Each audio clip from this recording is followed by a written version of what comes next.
At number 10, groom of the stool. There were a lot of really horrible jobs back in the Middle Ages. I mean, these people literally took any task you could think of and turned it into an actual profession. From fetching water from the nearest stream to handing drinks to people, everyone had some kind of job. But with that said, some jobs were worse than others, and here's one of them. The groom of the stool was a job created during the reign of Henry VIII, where the role was to monitor and assist the king in his bowel movements. They would carry a commode around at all times, waiting for the king to do his business, and they were also tasked with monitoring the king's diet and meal times, and would organize the king's days around his break times. They were also tasked with undressing the king for him to do his business, and it's also been suggested that they would have to, quote, cleanse the royal posterior as well. You know you're well off when you hire someone just to take care of your bodily business. Talk about a crappy job. At number 9, kissing sheets. For thousands of years, one of the biggest threats that people of royal or high status had to worry about was being taken out by their enemies. Monarchs worried about the threat of being poisoned by their enemies, as it was one of the most common methods of offing someone. So they thought of an array of precautions to take in order to prevent being taken out by some kind of spicy death sauce or something. Many monarchs hired tasters to try their food before it was given to the king to make sure it wasn't poisoned, but some monarchs were also afraid of being poisoned through something that they touched. This is why Henry VIII hired someone with a very important job to make sure that his bed wasn't poisoned. The person who was tasked with making the king's bed was also required to kiss every part of his bed every morning. They would kiss the pillows, the sheets, and blankets to prove that someone hadn't smeared poison on it. The king was also concerned with people poisoning his clothes too, as well as his sons, and so they would be tested for poison before they got dressed. Henry VIII was really out here providing employment for just about every weird task you could think of. Before we carry on talking about some of the strangest professions from back in the Middle Ages, why not take a moment to leave a like on this video if you're enjoying it so far, and while you're at it, consider subscribing to the channel to see more videos like this one. At number 8, leech collector. Back in the Middle Ages, things were still quite underdeveloped, like medicine, for example. In our last video, I told you guys about alchemists who, at the time, were pretty much the ones who sought out cures for different ailments. Because science wasn't really known to them back then, they tried using whatever they could find to create cures, and one of the most common things that were used in medicine were leeches. Now, as we've learned by now, anything could become a job in the Middle Ages, and so gathering leeches became a profession. What's even weirder than the fact that finding leeches was someone's job is the method of how they collected those bad boys. Leech collectors would wade into the water with bare legs and wait for the leeches to come to them. They would swish around and try to gather as many leeches on their body as possible. They would then get out of the water and pry the leeches off, putting them into a bucket and selling them to people in town like barber surgeons and other medical professionals. Now, I can't say I've ever had a leech on me, so I don't really know what it feels like, but I can imagine that it's an uncomfortable feeling, so to have a bunch of them all over you must have been a nightmare. At number 7, fuller. Wool was a very important part of life for people back in the Middle Ages. They were able to make all sorts of things out of it, and because it was waterproof because of the natural oils in the wool, it made processing the wool quite easy. But soon people found out that whatever they made out of the wool ended up being quite coarse and frayed easily. They figured that if they removed the oil from the wool, then it would make the overall product a little nicer, which it did, but the oil removing process definitely wasn't pleasant. Back then, in order to get the oils off wool, people called fullers would process the wool by pouring stale urine over it and then stomping on it. They needed some kind of alkaline solution to dissolve the oils, and urine was the best and most abundant solution. What makes this extra gross though is the fact that when it came to big batches of wool, they would have needed the urine of a bunch of people to get the job done. So that means that the fuller would have been sloshing around in the urine of like half the town. Gross. At number 6, ostiary. In the Middle Ages, religion played a big part in the lives of the people, and there were actually quite a few jobs centered around having something to do with the church. This is true with ostiaries, who worked almost like a secretary for the church. This position was normally held by a man who wanted to move up in the church's hierarchy. He was basically doing a menial task to butt kiss his way to the top. Ostiaries were tasked with being kind of like a church bouncer. They would make sure that unbaptized people didn't come into the church during certain times, and they would also man the doors during baptisms. This profession was based on the Roman habit of having a slave guard the doors of their master's house. At number 5, bear leader. Now here's a really strange job from the Middle Ages, which sounds both terrifying but also kind of cool. Back in the Middle Ages, blood sports were all the rage. Many of the monarchs who ruled during this time were obsessed with watching blood sports, which honestly kind of explains a lot, but that's besides the point. One of the most popular blood sports was bear baiting, which involved making a pack of dogs fight a bear. Sounds gruesome, but it also begs the question, well, where did you get the bear? Well, that's where bear leaders came into play. For bear leaders, their whole job was to lead bears from village to village so that they could participate in blood sports. Now it sounds super dangerous because, well, we're talking about a big bear, but imagine how much of a flex that would be to say, yeah, I wrangle bears for a living. Like, how cool would that be? Now that's something to put in your Tinder bio. At number 4, the piss prophet. As we all know, medicine wasn't all that advanced in the Middle Ages. There were no actual doctors, and the people you would have visited if you were feeling unwell were the same people who doubled as barbers, so I don't know how accurate their medical diagnosis would be. In medieval England, people didn't really know much about health, and many people were known to get diagnosed based on their pee. Back then, they believed that the consistency, color, and taste of someone's pee could diagnose someone's ailments. The people who collected people's urine samples were called piss prophets, and they had their own criteria for determining what was going on in someone's body based on their urine. According to the piss prophets, if your pee was white, then it was the ideal color, and that meant that everything was working properly. If it was wine-colored, like blue or black, then it meant that something was very wrong. And if it was green, then you were basically on your last leg and you should probably get your will in order. Now, I'm not sure how accurate these readings actually were because medicine was basically non-existent back then, but they tried their best with what they had, I guess. At number 3, muckraker. In our last video about unusual jobs from the Middle Ages, I told you guys about a job where people had to clean up human waste with ladles and then transport it elsewhere to keep the town clean. But there's another profession along those same kind of lines that I'd like to tell you about. Muckrakers were the people who were responsible for cleaning waste off the streets in whatever town they were in. You see, back then, people kind of just disposed of their waste wherever they pleased. But since this waste, like human and animal excrement, rotting food, and entrails, had nowhere to go and kind of just sat around the streets, you can just imagine how disgusting that must have been. So that's where muckrakers came in. These were brave people who basically rode around town, collecting waste off the ground and throwing it into carts to then be transported out of the city. As horrible as this job may sound though, these people actually made a lot of money. Muckrakers could make in 11 days the same amount as another laborer makes in 6 months. Would you do this job if it made you rich? At number 2, arming squires. I've talked about squires in a previous list about medieval knights, and if you've watched that video, then you might be familiar with how unpleasant the life of a squire could be. At a certain point in their training, a squire would be tasked with basically being an assistant to a knight, and a lot of their assistance was guided towards the knight's armor and weaponry. In the Middle Ages, arming squires were given the task of maintaining the knight's armor. So this meant that they had to make sure that the armor was clean and properly attached to the knight's body. This job was so serious that sometimes the arming squire would have to run out into the battlefield in the middle of a fight to tend to their knight's armor, which meant that they were risking their lives for a couple hunks of metal. And finally, at number 1, pier finders. Now I think this last job on our list must be one of the worst ones by far.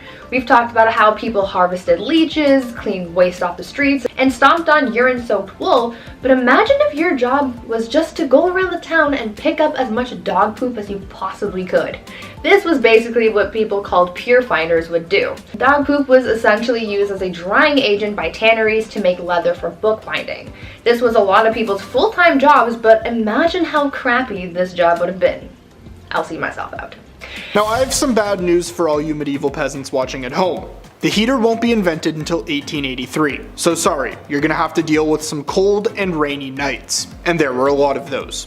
See, for the majority of the medieval period, peasants' houses usually consisted of one room with no windows and a thatch roof. Instead of a fancy machine to keep them warm, a fire was usually lit in a hearth in the middle of the hut, which as you can imagine leads to a smoky time. And then there was the animal corner, which consisted of about a third of the dwelling, where most people kept their livestock. And yes, I know y'all like living with pets, but I don't want to be woken up at 3 in the morning by your roommate, the goat. Beds and furniture were clunky and riddled with bugs and other vermin, and so bed bugs weren't an uncommon sight. So yeah, if you can't sleep without your nightlight, think about how they must have had it. But yes, it's still okay to sleep with a nightlight, I promise. It's hard to get through the day without a good meal.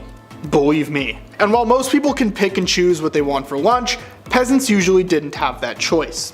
Instead, they got whatever they could, which the majority of the time was nasty. While stews and vegetables were popular food if you could afford it, things like hedgehogs, beavers, fish bladders, and whale vomit were on the menu, and I don't know about you, but none of those sound really all that tasty. Some people were even scrounging around in the trash for their meal and eating garbage. But not that garbage, this garbage. Yeah, it's a meal called garbage. If you're hungry, you won't be, because here's what you need if you want to prepare a nice bowl of garbage. First off, chicken heads, feet, livers, and gizzards. Now we're gonna mix it up, throw it into a nice pot, and add some beef broth, powdered pepper, cinnamon, cloves, mace, parsley, and sage. Then we're gonna take some bread, throw a loaf in the pot, boil it through a strainer, then let it boil again. Add some powdered ginger, unripe apple juice, salt, and a little saffron, and you've got some yummy garbage.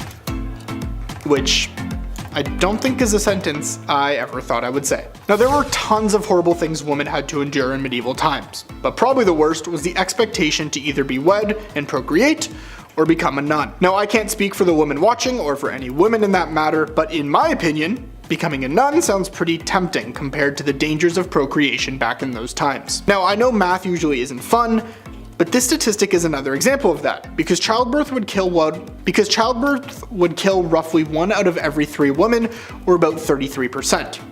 Today's rate is roughly 0.028%. And the sad truth was that there wasn't really much you could do to improve the situation. I mean, they're peasants, so hygiene was poor, birthing protocol wasn't fully established, and neither was maternal care. So people came up with all kinds of remedies to help women. And here's a shocker, most of them were kinda useless. There's a reason you don't see spouses smearing eagle poop all over their pregnant partner's belly. Physicians and doctors were also kinda useless, and the only help those giving birth would really get would be midwives, priests, or both surrounding the women and praying.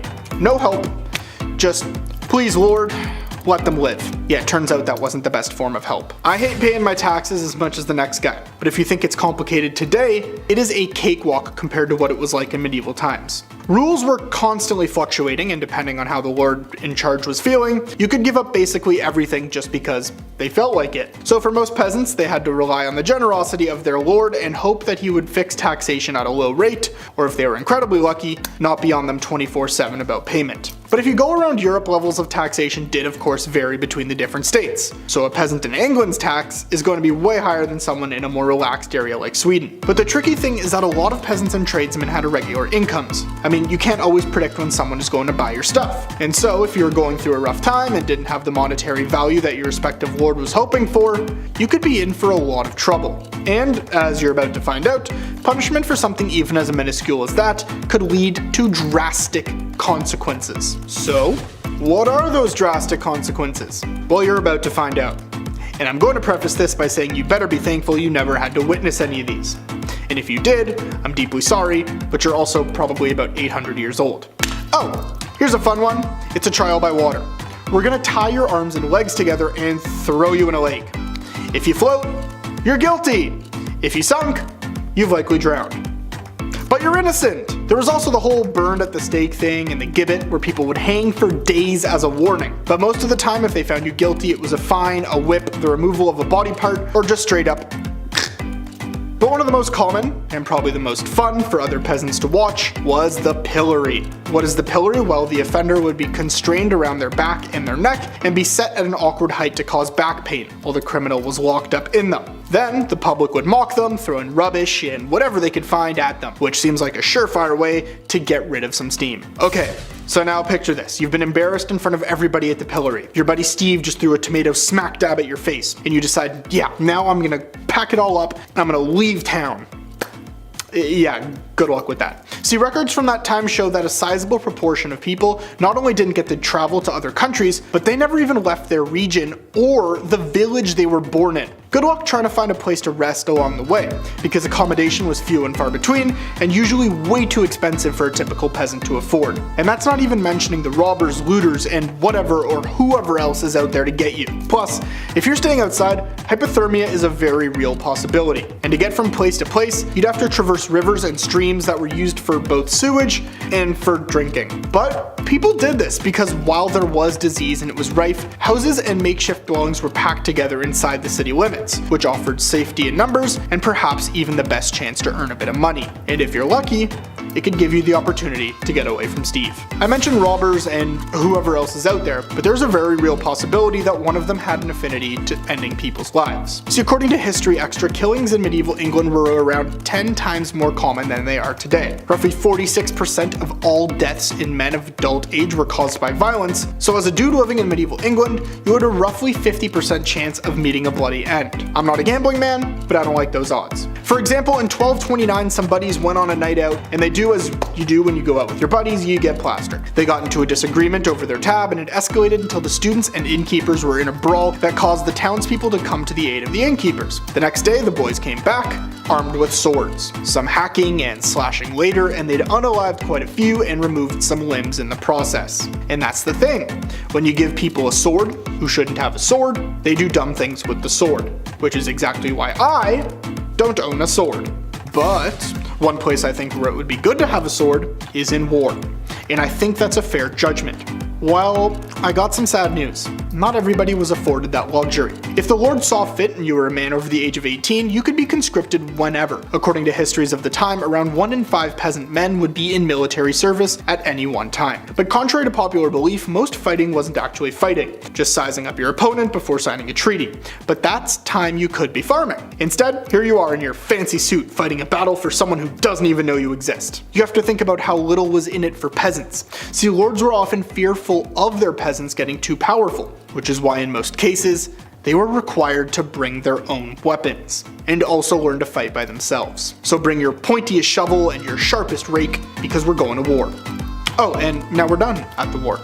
Thanks for coming. I think I've got a pretty okay outfit here. I mean, this is a nice fleece, but if I'm living in medieval times, which luckily I'm not, my outfit wouldn't really be up to me. Oh, and it's a good thing I'm not wearing stripes. Because believe it or not, in medieval Europe, the simple act of wearing stripes could lead to your imprisonment, or even your death. Why? Well, quite simply, for some reason, striped clothes were seen as garments of the devil. So if you were caught dressing up as Waldo, who, yeah, I know, he wouldn't be released for another 700 plus years, you might end up with a noose around your neck.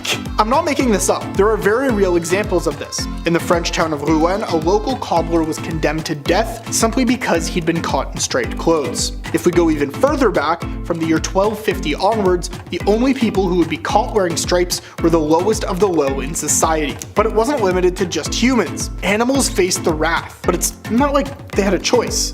I mean, while most Europeans had never seen one, zebras were called beasts of the devil because of their stripes. And look at a zebra. There is nothing more evil than that, I'm sure. For our last point, I'm sorry, but I have some sad news. You've died. Yeah, but I have some even sadder news. Yep, your corpse, your earrings, your watch, your anything else of value. Yeah, it's all gone. But you wouldn't be alone. See, according to some research, in Europe during the Middle Ages, close to 40% of graves were disturbed. Now, this wasn't like grave robbing during the Enlightenment. There was no university, medical schools paying good money for fresh corpses to study.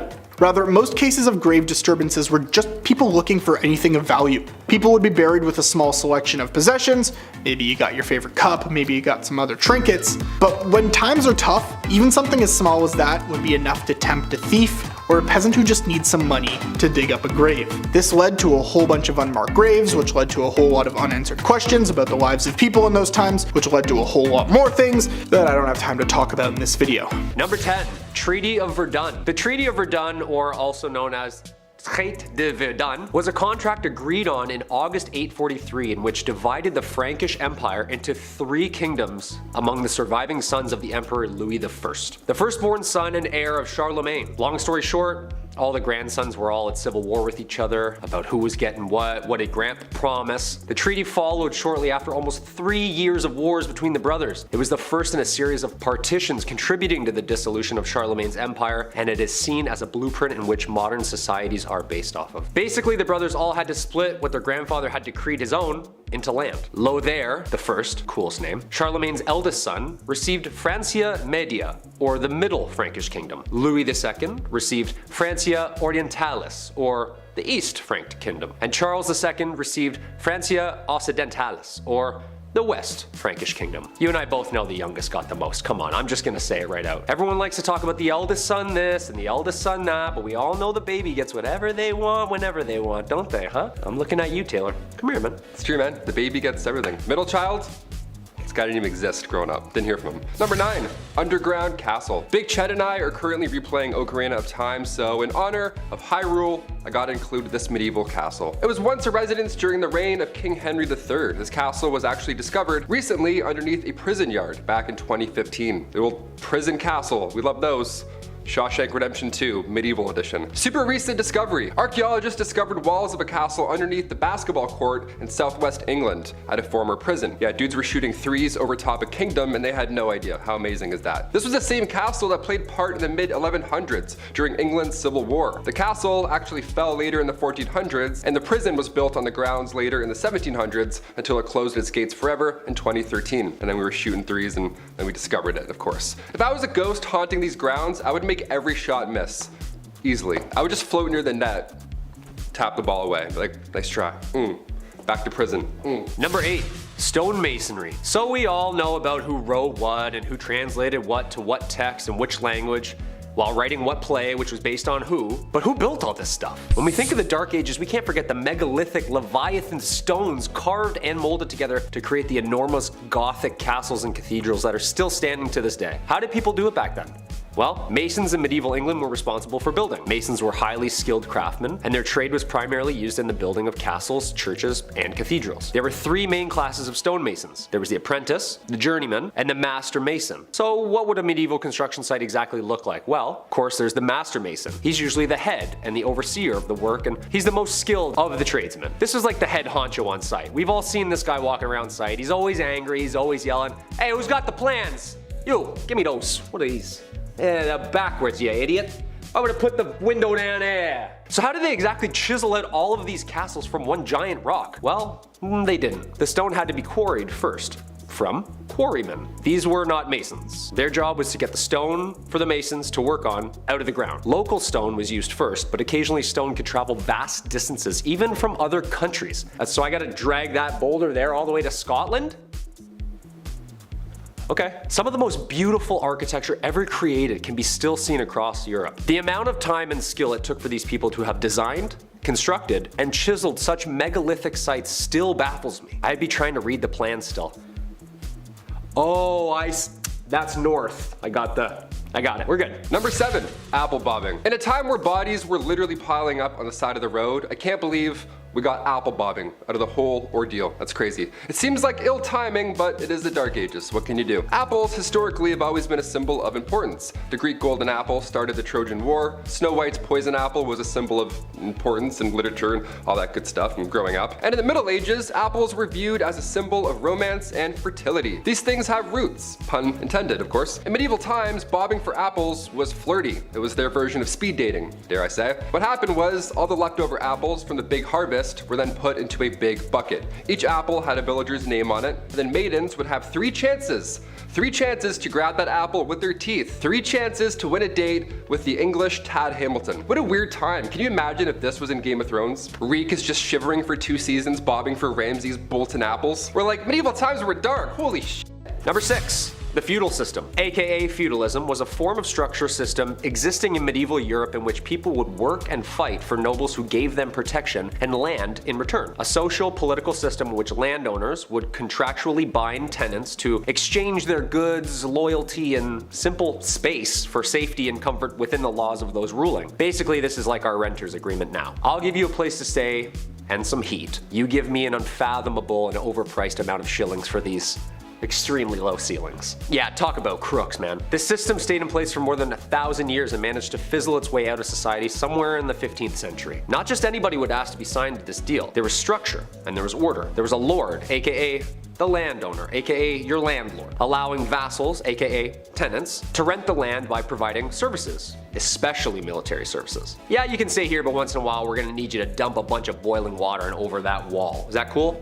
Yeah, you're fine with that. The plot of land, called a fief, was typically worked on by serfs, who were laborers who had very few rights and were bound to the land itself. These were the lowest class of people, and they basically did any and all to stay safe on the lord's land. Jobs would include farming, jobs would include cleaning, and was a minimum of 3 days' work to maintain in good standing and remain stationary. Sure, there was no dental or mental health days, but come on, a 3-day work week? Plant a couple carrots here and there? It doesn't seem that bad. Number 5, fear the dead. With The Walking Dead on their 47th season, I think it's time to take a peek into zombie history, shall we? And find out where this grim idea really started. Well, it's certainly not a new one, I'll tell you that for free. As far back as the early 1300s, residents were buried in the village of Warren Percy, where archaeologists discovered them many moons later, and they discovered marks on their bones. Cuts, burn marks, you name it. Apparently this was all done after they had passed away. But why? Scientists believe that these injuries inflicted after their untimely death were to prevent them from being reanimated, you know, coming back to life and haunting your village. To keep them in their graves, of course. Unless this dude did something to piss off an entire village that much, they were clearly afraid of this corpse coming back to haunt them. Number 4.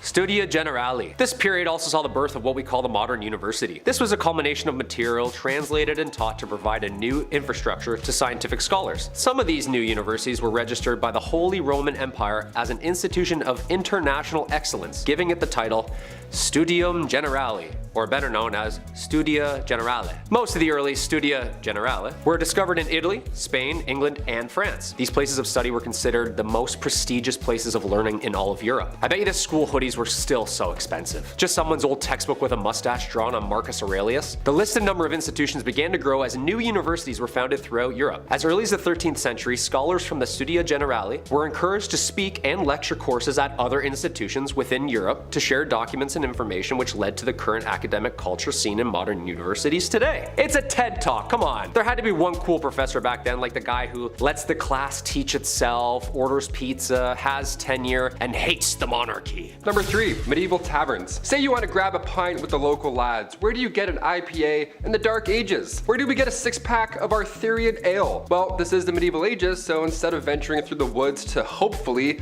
maybe find another town, just ask thy neighbor. That's right, in the Middle Ages, you could brew your own ale. No problem, no one's asking any questions. Give it a shot. In the late 12th century, baking bread was not freely permitted, but making ale in your basement was. I guess that's great. So the higher ups, the noble lords, they wouldn't care if you made ale and had a block party, but if you made a weak ale, or it was improperly measured and then distributed, then, and only then, do you get a fine. Arrest this man at once. Number 2, St. Patrick. St. Patrick was a 5th century Roman British Christian missionary and bishop in Ireland. Also known as the Apostle of Ireland, although he is the first apostle, having lived prior to the current laws of the Catholic Church.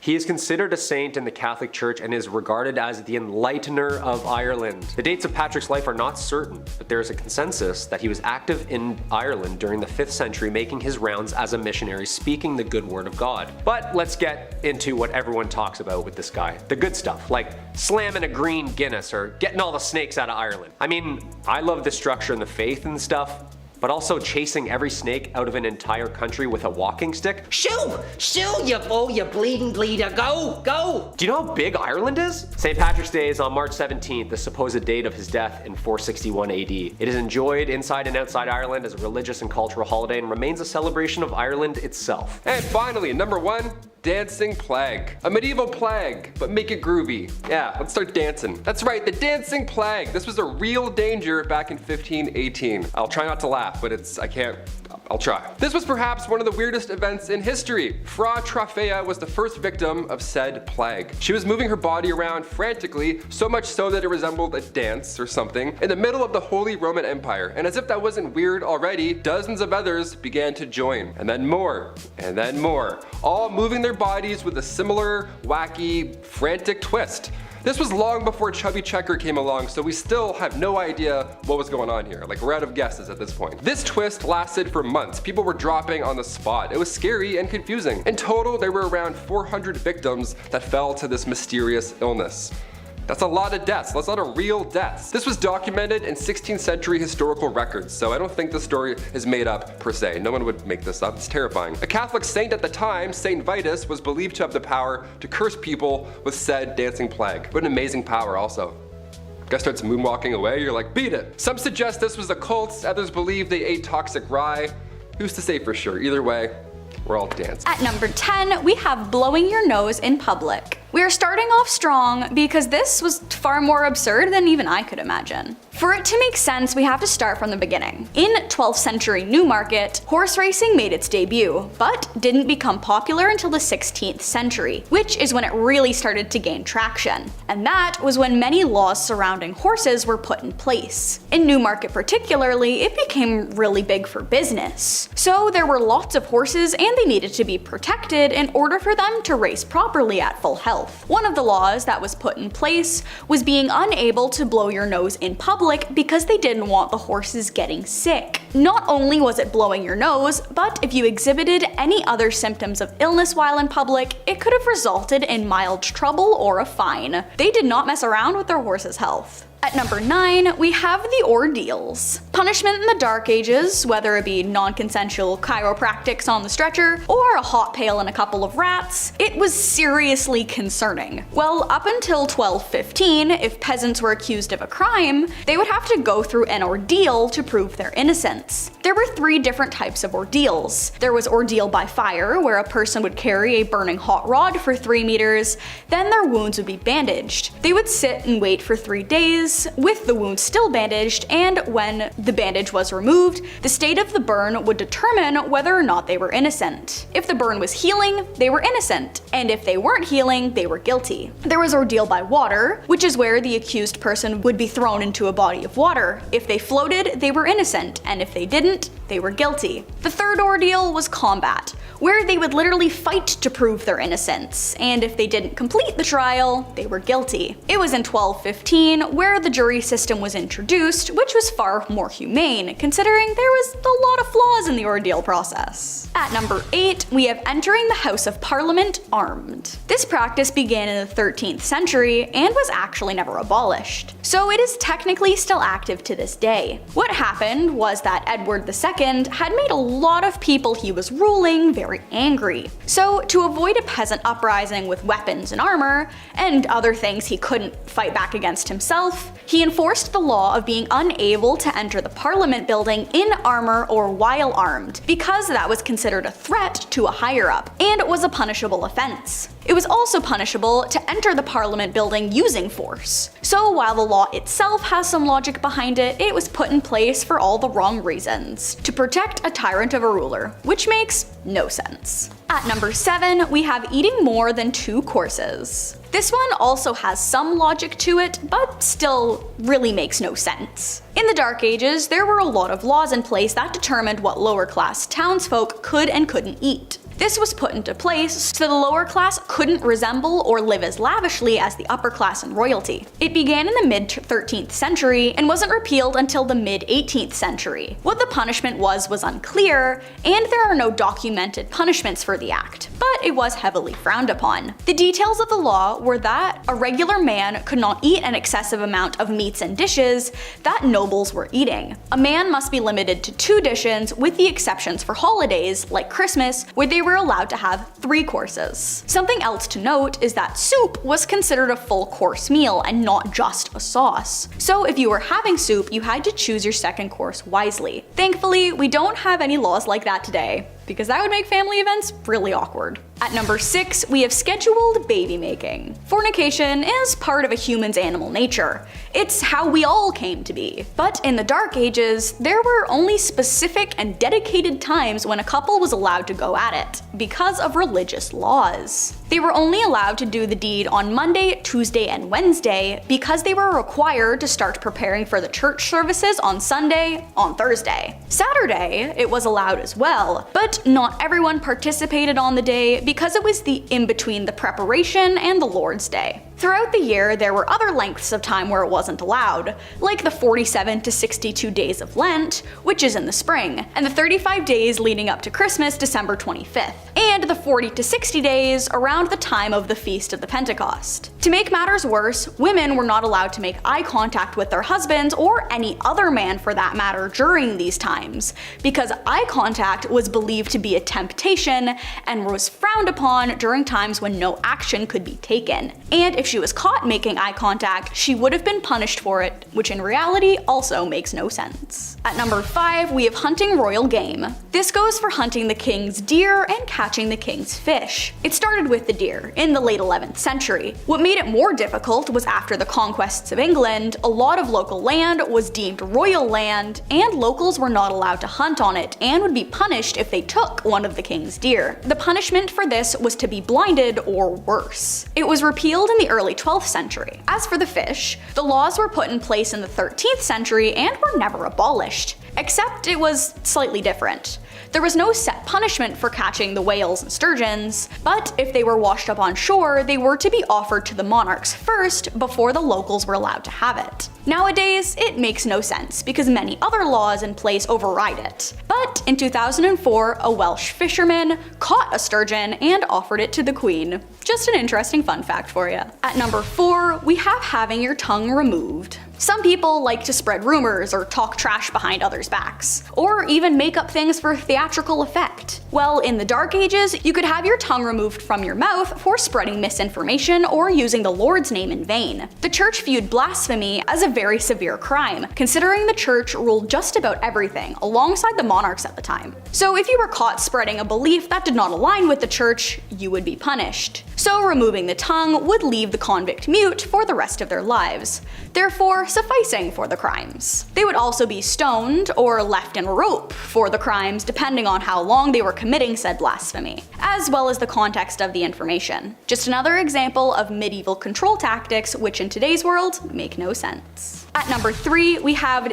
what was deemed indecent dress. In the mid-14th century, wearing long and overly pointy shoes that were longer depending on your social status and could extend up to 5 inches off the foot, as well as eccentric and flamboyant tunics, were considered illegal for the lower class. How did this come to be? As the fashion trends began to become popular amongst peasants, the crown stepped in, saying they were no longer allowed to participate in the fashion trends. This was to preserve the rich and famous image, and how only the wealthy were allowed to wear such extravagant clothing. It was deemed that no townsfolk with a rank lower than a knight or a noble was allowed to wear shoes with spikes or a toe that extended more than 2 inches. And the same went for top clothing. No local was allowed to wear clothing that was deemed indecent, and it had to cover most of them, whereas lords, nobles, and royalty were allowed to wear clothing that was far more revealing. It makes no sense because it was another excuse to separate people. Thankfully, it was repealed in the early 16th century, and people were allowed to dress as they deemed necessary because putting a cap on a shoe length is just silly. At number 2, we have the amount that was punishable by offing. In the Dark Ages, just about any crime was severe enough that you could lose your life over it. It was also far harder for women because they had to be far more cautious about what they say, how they acted, and what they knew. There was a lot of women who were stoned or burned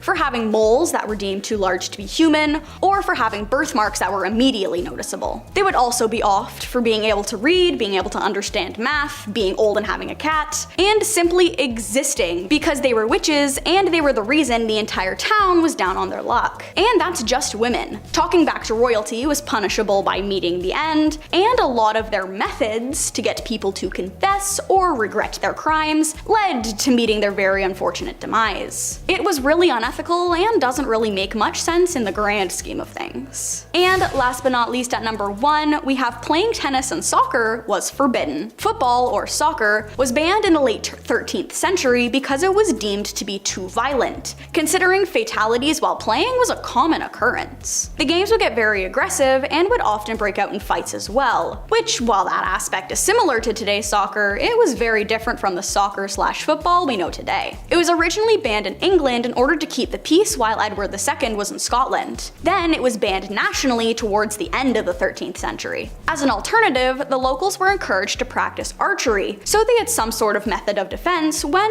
other countries would attempt to invade. If you were caught playing football, you spent 6 days in prison for the crime, but that would be the extent of the punishment. As for tennis, in the late 14th century, it became illegal for any man who wasn't a noble of some sort to play tennis because it was deemed a royal sport, and it encouraged gambling amongst lower class citizens and caused men to slack off their work, which was a problem. The law was once again put in place to separate the lower class from the upper class, and the only exception to the law was Christmas, when regular people were allowed to play tennis with the nobles. Thankfully, both of these laws were repealed in the 18th century, and the sports were once again encouraged. If you came across the demon-like creature with a long neck coming out of the well of a Himeji castle in Japan, would you be the same or check into an asylum? The Japanese royal castle itself dates back to 1333 and is regarded as one of the greatest remaining examples of Japanese castle architecture, as well as the ghost of Okiku. What happened to her and why does she haunt the castle at night? Apparently the popular tale tells the story of her no longer as a human, but as a creature who lingers and crawls outside and around the castle. She was falsely accused of losing valuable dishes and was killed for it, and her ghost now haunts the castle as she counts the dishes in the kitchen in a mournful, moaning tone. And once she reaches up to 9, she panics, shrieking violently as she throws herself into the well. Whatever threw Okiku in, I'm sure Countess Agnes of Burg-Eltz, Germany castle would probably not go without a fight. Burg-Eltz, Germany, it is said by their hosting tourist site that the castle is unlike other castles and it's been untouched by wars or sieges of violent country battles since its conception in 1157. In fact, the Eltz family has been pretty privileged aristocrats and have been caring for the castle for nearly 900 years, from prestigious members and important figures in the Holy Royal Empire of the German nation. The family's 34th generational member, Johann Jacob, is now entrusted to protect the ancestral home. But what makes the castle haunted? Countess Agnes. As many of the rooms are closed off to the tourists, hers is especially closed off. But if you dare to trespass into her room, you might not be the same again. A breastplate and battle axe remains in her room still today, as the legend has it she died defending the castle from an unwanted suitor. May not have been a war, but she fought her home against a man trying to get her. Understandable. To this day, she haunts the castle from any unwanted men. But did the Countess die in her sleep trying to fight off her suitor, or did the suitor win? As for the legend of a young princess in East Scotland built in 1575 and 1636, lies an antique building known as the Castle Fraser, a famous elaborate architecture of beautiful fields of farmland and gardens. But according to legend, a young princess that was once staying at the castle was brutally killed in her sleep. Her body was dragged down the stone stairs, leaving trails and stains of her blood behind, and the staff and occupants tried hard as they tried to remove the stains, but were ordered instead to cover up the staircases with wood paneling, which remains as part of the interior design today. Some have even mentioned seeing the princess, and if you went home after, you'd wake up with her lying next to you. Oh my god. But what about the Vågard Castle in Denmark? 100% in the northeastern Danish town, a ground castle with many windows displayed the work of Raphael, Goya, and El Greco to the public, but with its dark past also paints a horrible picture. The tale of Ingeborg Skil, who was able to acquire the castle in 1578, drowned her own architect in the moat, preventing him from designing and making another castle, as hers was the only one worth building. Because of this rash and vile decision making, Ingeborg's ghost is now spotted and felt haunting throughout the castle, all dressed in white. Because they always are dressed in white for some reason. Even if you don't think she's there, you might feel the hair at the back of your neck rise as you pass by the Rosedonten, the Beauregard's castle's infamous dungeon. The dungeon was designed so that an adult man could neither stand up straight or lie down. It was possibly purposely designed to have no holes for light or air to enter. The question is, why did Skill ask the designer to have a dungeon in the castle in the first place, and what did she use it for? Sadly, when it comes to those who died an untimely death, it is all due to illnesses or natural causes, like for Kate, the daughter of William Lanark, a prominent local politician in New Zealand.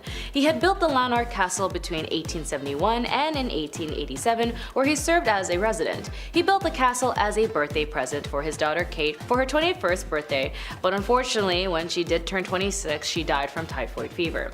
Her body may have left the world, but her spirit had certainly lingered, as she loved the ballroom her father built and had imagined herself spinning with friends and suitors. And if you peek inside, you might actually see a girl dancing by herself. Or it could just be me, I don't know. She also has been rumored to tap you on the shoulder and whispering in your ear, "Shall we dance?" When it comes to the dances of witches, it was very apparent in the Musham Castle of Austria, as the Salzburg witch trials had echoed the region between 1675 and 1690. Musham Castle had played a vital and unfitting role as a host to the many unjust executions, imprisonment, and the torment of hundreds and hundreds of both men and women, all accused of witchcraft and paganism. Although the witch trials died out and, like most humanity, needed another scapegoat or trend, they discovered in the late 1800s so many deer and cattle within the castle proximity found dead, and that the residents around were tried and killed for, can you guess? Being werewolves. Yeah. Today, visitors and staffs have reported hearing sounds of aggressive banging against the doors and walls, footprints that lead to closed-off spaces, and sheets of white mist floating through the halls, and even someone breathing onto the nape of your neck. Considering some of these castles were used to torment and hurt any victim that enters their halls, the same goes for the 13th century estate of the most haunted castle in Ireland, the O'Carroll family castle, also known as Leap Castle. Legend has it that there was an aggressive power struggle within the family in the 16th century. In a bit of war after the main patriarch died, a member of the family killed his own brother who was also a priest. Visitors have noted seeing a disgruntled and heartbroken priest wandering within the bloody chapel of the home. Even as recent in 1990, when renovators found a secret dungeon in the chapel was filled with skeletons, dozens of skeletons of unknown victims who fell through a trap door through the castle. Traps that the O'Carroll prisoners would fall on top of wooden spikes and experience a slow and very painful death. A location that was close to the chapel where even visitors might even hear by an earshot. But like a pit of despair lies in some castles, maybe a pit of hell. In the Hoska Castle lies a huge hole in the ground that has been constantly rumored since its discovery, a gateway to hell. Why am I smiling? So, some even say that the hole existed before the castle was built, and even the owners who created the Hoska Castle purposely made a deal with the devil inside and allowed the castle to be a front while evil deeds were made below. Even in some rhetoric after the ownership changed, some even tried to visit the hole somehow below, as some prisoners would bargain with the prison guards for their freedom. One man agreed that he would get to the bottom of the hole and report back in order to gain his freedom. When he was lowered, the prisoners and guards heard a sound from the man that was unheard of. Blood-curdling screams and panics of "Get me out! Get me out!" They pulled him back up to the surface only to see his face and body aged 30 years. All hair all white and face full of fear. Even with the fortress turned castles or castles turned into fortresses, there are no difference as the shady darkness that is lured within. Like the Arkershire's fortress that was built in the late 1290s as the ultimate defense against foreign attacks and was instrumental in the 7 Years' War. The sprawling fortress is now used as some royal functions and can be toured by the public. However, locals say it's a war-torn past and has yet to leave, noting that some have seen the ghosts of soldiers roaming the halls. The most well-known supernatural sightings include a demon dog that is said to guard the gates of the castle, and a spirit of a woman that has no facial features. And finally, with one castle, Haunted Castle mentions a catchy motto, which is "Live an interesting life."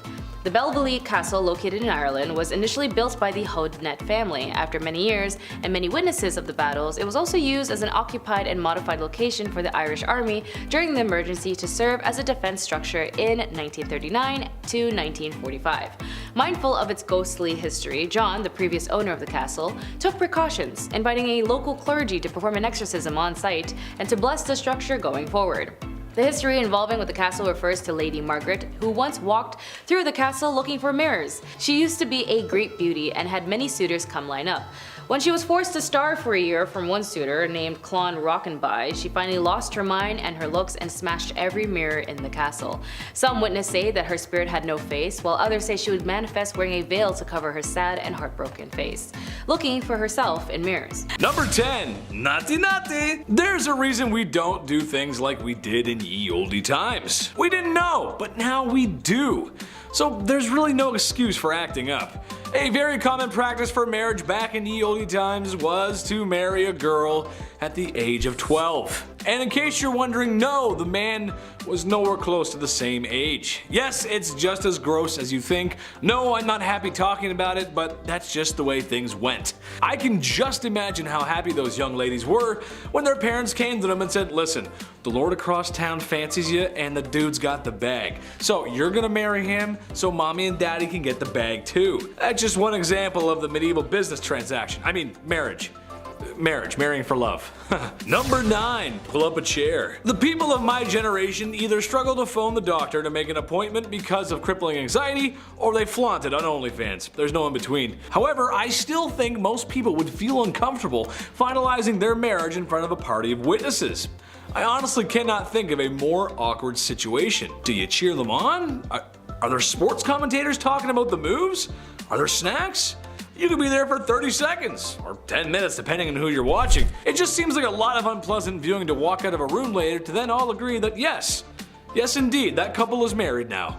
But Hey, that's just how it went. Witnesses or family would watch you do what animals do on the Discovery Channel. Number 8, the birth factory. Soap and sanitation is one of the greatest things ever invented. Don't you just love taking a hot shower after a long day?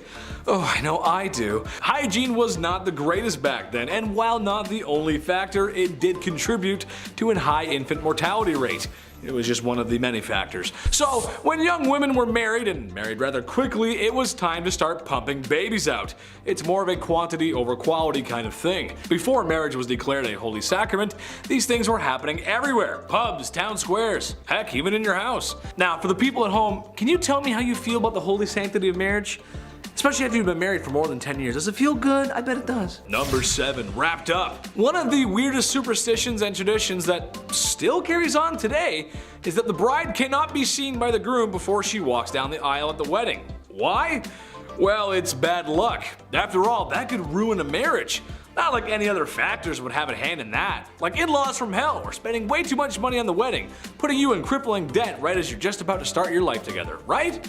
Well, this was the way of the medieval wedding, and something used to even keep things mysterious was for the bride to wear a veil. It was thought that it would protect her from evil spirits, but also keep her from being seen by the groom, which honestly sounds like it might have been worse. So when the groom got to unwrap his wife, if he didn't like it, well, sucks to suck, brother. Just imagine your bride walking down the aisle and then, "Yes, I will get married to you. Let's do it." Number 6, Mr. Steal Yo Girl. This one's pretty messed up. I'm not even sure how this was even possible, but hey, here we go. So on your wedding night, it was the legal right of feudal lords to come on down to your place and shack up with your soon-to-be wife. What? Who most likely was a virgin? That's right, the government would come down and fornicate with your wife. Sounds just like the IRS. Anyway, this messed up tradition is somewhat shrouded in curiosity due to its extremely uncomfortable nature and its legitimacy. It may or may not have happened, or at least if it did, it might not have been as commonplace as some people may think. Moving forward, I think it's safe to say that this tradition can stay in the past, as there's no need for the mayor of my town to be sweet talking to my wife during the wedding. Hey, Mr. Mayor, you get your hands off of her. Number 5, Mamma Mia. The best man at your wedding was most likely the groom's best friend who he most likely met in college and probably was part of his fraternity. And when given the mic to make a speech that was slightly inappropriate for younger audiences, the most common words of his vocabulary were probably bro and dude. All college friends put aside, the best man of the past had more of a greater responsibility than regaling the tale of the kegger at Stacy's house. Besides the feudal government coming to tickle your wife's fancy, there were others who wished to take the bride away, Bowser style. The best man's job was to prevent any of this from happening. Trying to get away with Koopa kidnapping meant the best man was gonna do battle with you, or just make sure the bride is protected. Like, you know, trying to run away from an arranged marriage because women are treated like property. Basically, he's a Luigi to Mario, except everyone actually respects Luigi in this case. Number 4, arranged marriages. All this stuff sounds awful, and you might be thinking, why do these women go along with this? Well, it's because they didn't have a choice. A lot of women simply didn't have the right to choose who they married. Kind of a rough time for the ladies. I would also hardly call these marriages, as it really was more the lines of something like a business deal or a proposal. Families promised daughters to others. Being basically sold off to someone probably isn't a good feeling. For wealthier families like royals, a lot of times it was just about wealth and power, but also about keeping alliances, keeping borders in check. Your daughter marries my prince, now we're allies. Oh, you've got a son? Great, because I've got a niece that just turned 13. Gross. Number 3, marital disputes. I like to joke around in this channel. Ah, hell, who am I kidding? I like to joke around all the time. But this is kind of a touchy subject. But it's the truth, considering everything else that was going on, and it's not that far from the truth to say that women probably were not respected well inside the home either. This was a time long before equal rights and the resources that women today still need in case of domestic issues. I, as an internet comedian, cannot do the subject justice as it's something of a more sincere conversation to be had. However, I can talk about it from the medieval times, and some men just needed to be put in the naughty corner bad. Life was a lot harder for the average Joe back then, which means it was a lot tougher for the average Jane. Tough conditions don't excuse men treating women that way, but what I'm saying is, it just wasn't a great time overall, especially for the women. Naughty, stay in the naughty corner, you bad medieval men, bad. Number 2, mail order. This kind of goes without saying, but men basically just got to pick a wife. Using money, power, or because somebody just owes you a favor. You get to pick out a wife. It was basically like shopping for a new car. You look around, check your options.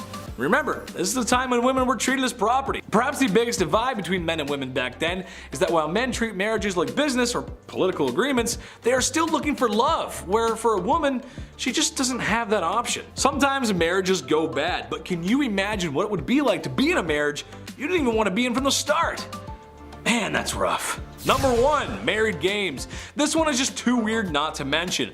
Divorces were not that common back then. Till death do you part, and depending on if the church would even allow it, but however, in the ye olde times, in the land of Germany, there was a really messed up process called trial by combat, which basically meant when husbands and wives needed to work something out or separating, they fought for it, Hunger Games style. The man was placed in a hole to level the playing field, and the woman had a sack of rocks that she would use. Not that any married couple today would ever want to hit each other over the head with anything, right? Come on, you guys love each other. And when this display of happy matrimony was finished and a winner was declared, the other had their light snuffed out. In a nutshell, the only way to divorce or remarry was if your spouse ceased to exist. So, here's some weapons to deal with it. Go ahead, here you go. Crazy. Number 10, Gucci to the socks. Mansa Musa may be the richest human to have ever walked planet Earth. The 9th emperor of the Mali Empire made his massive fortune by exploiting his country's salt and gold production. It is estimated his wealth today would be worth $400 billion US. That is a lot of money. That is a lot of shkarol. It is, however, difficult to place an exact number on his wealth, as this was a very long time ago, and it is difficult to separate his wealth from the actual monarch itself. However, in his travels, in hopes of securing new trade deals, he wanted to show off his good faith and wealth. When he arrived in Mecca, it was time for a shopping spree, where the wealthy king spent so much gold it actually ruined the economy. Yeah, it ruined the economy of Mecca. Honestly, that's just a big Bruce Wayne play right there. Imagine spending so much money, you single-handedly raised the inflation rate in a major city. And also a few others. That wasn't the only place he did it, surprisingly. He also bragged at one point that gold grows like plants where he's from. Where I'm from, it's super cold and there's lots of snow. We aren't selling snow yet, right? Number 9. Bad Vlad. Vlad the Impaler is Vlad the Impaler. Okay, sure, he wasn't the wealthiest king ever and his empire wasn't that big.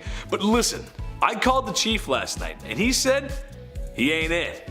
Vlad was best known for his creative punishments, to say the least. Vlad was just the kind of guy who took some folks he didn't like and, impaled them with large wooden or steel stakes. Vlad, he did not discriminate either. While a lot of poor people did end up with the worst suppository ever, he also ended up unaliving some wealthier folk too. This one time at band camp, Vlad had 2 guys come visit, and when he asked them to remove their hats, as was custom in Vlad's kingdom, they refused, which in hindsight was a really bad idea, because then Vlad had their hats nailed to their heads, so that they may never remove them again. What were poor people going to do? Try and overthrow the guy who left their family members on pikes as some really weird art installation? Truth be told, I've heard too much about this guy for me to even come close to his kingdom. I'm good over here. I don't need to be anywhere near him. You stay over there, I'll be over here, it's all good. Number 8, Return of the Mac. Okay, so you guys know Rome, right? Beautiful ancient city, monuments, aqueducts, a big scary army with red brooms on top of their heads for some reason. Mamma mia, it's beautiful. But it didn't last forever. After many years of conquest and living well, it eventually decayed and sort of split in half, with a west and east. The east becoming known as the Byzantine Empire, which it honestly did pretty well for itself too. This includes the adventures of Basil II. He's nicknamed the Bulgar Slayer. For video games out there, Doomslayer is a big dude in green armor that does what exactly? Slays demons. So that means Basil slays Bulgars. Huh? Yeah, real nice dude. With his financial might and power, he was able to conquer Bulgaria, which lasted a long time actually. And by the time of his death, Basil was the wealthiest man in Byzantine. A classic tale of a man in charge exploiting and pillaging those less fortunate. Number 7. Off with his belly. King Henry VIII was a guy known for a few shady things. Removing your wife's head because you want a new wife isn't exactly the nicest way to go about divorce. I could think of some nasty other stuff too. I don't know what the saying. I think what was rather more interesting, however, was the king's diet and the quality of life divide between royalty and peasants, especially compared to the average person at the time. Sure, he was the king, but the list of foods and menus that were available to him were crazy, even by today's standards, almost rivaling the wealthy of today. His banquets would often include pork, chicken, fish, goose, beef, fruit, bread, and desserts galore. Extravagant desserts with beautiful designs. And of course, you gotta have some wine to wash that all down with, which, funny enough, might have made them healthier to drink wine since water purification at the time wasn't so great. It is said he was consuming way more than the average person's calorie intake. Also, not to mention, his food was fresh, or as fresh as it could be for the time. And if it wasn't, it was seasoned and preserved with very expensive spices from the far reaches of the globe. Spices that no normal person can get their hands on. The average person may not have been starving, but the quality of food and lack of fresh proteins show you what the almighty gold coin can do. Could someone please pass me the turkey? Number 6. The Cowardly Lion. Richard I was the King of England for a decent amount of time, but didn't spend a lot of time of it in England. He spent most of his time raising taxes so he could fund his international warmongering. After all, that's kind of what history is about. History doesn't usually remember the times we were super friendly and got along. Which brings us to the Crusades! After recapturing Acre in 1191, his enemy Saladin was considering options of what to do next, and also considering prisoner swaps, which actually was common for the time. Sadly, Saladin may have been taken too long, or may have been planning a retake of the city, because Richard had waited too long. Not sure what Saladin was up to, he took prisoners from Acre who were poor civilians and soldiers up onto a nearby hill in full view of Saladin and slaughtered 3,000 people. He's remembered for being Richard the Lionheart for his bravery. All I'm saying is that it's not very brave to kill innocent poor civilians. War is hell, I guess. Number 5. Nothing is true. Everything is permitted. The Medici family didn't exactly live around the medieval times, but fairly close. That being said, the family is something similar to the Kardashians of today. No, not a hit reality show based around wealthy women who sit around their mansion all day looking for a good verbal argument. No, but rather a well-known family who had extreme wealth and as time went on gained a lot more wealth and power. The Medici got their wealth by being successful bankers. And when you got money, you got power. And they owned a lot of property and had clients in multiple cities. Some family members would later become royalty like Catherine de' Medici, and even more powerful by some family members becoming next to the Lord himself as the Pope. Which, if you're into that sort of thing, you would know how serious that position really is. What I'm getting at is, you don't get that powerful without breaking a few eggs. They used money and power to manipulate, and they got their way. Number 4. Diaper Sniper. Alright, this one's messed up, but that's just how things were. Marriage is a beautiful matrimony between two loving people that has a harmonious, lasting lifetime. Tell that to people in divorce court and see where that gets you. While we may marry for love today, things were a little bit different back in ye olde times. Marriage was oftentimes a business opportunity, or a peace treaty of sorts, and other versions of marriage would have you on a certain Dateline show with Chris Hansen. I'm talking about girls getting married at the old refined age of 12. Yuck. It's just how it was. At the time, that was considered the age of maturity, but I mean, if you only live until you're 35, it kinda makes sense, I guess. While most of these cases are from poor people, at the end of the day, they were women and simply could not own business and property that men could. So it's in the best interest that a wealthy man marries a poor girl. Gotta do what you gotta do, I guess. Number 3, dyslexia for cure found. I don't know about you guys, but sometimes reading can be really hard. You've seen my blooper reel. I mean, I went to school, I got my grade 10, and that's really cool. Maybe soon I'll be able to go to college and get my PFD. But I wasn't a big fan of school, I just like to hang out with my friends. But then again, I did have the opportunity to attend school. The same cannot be said for poor peasants in the medieval age. Some wealthy kings would go as far as to ban the serfs from learning to read. Wouldn't want your population to be too smart, they might overthrow you after all. And sorry ladies, that means you aren't going either. Schools were boys clubs, no girls allowed. The richest of families could have their son sent off to be a squire and eventually enter knightship for their royal throne. But this was for the very rich. I can't help but think that I would look good in all that metal armor though. Give me a sword, a shield, noble steed. Assuming the wealthy would let me go to school. Please sir, could I learn to read? Number 2. Do you require a bowel movement, sir? Kings will be kings, and sometimes they do some things that shouldn't be things.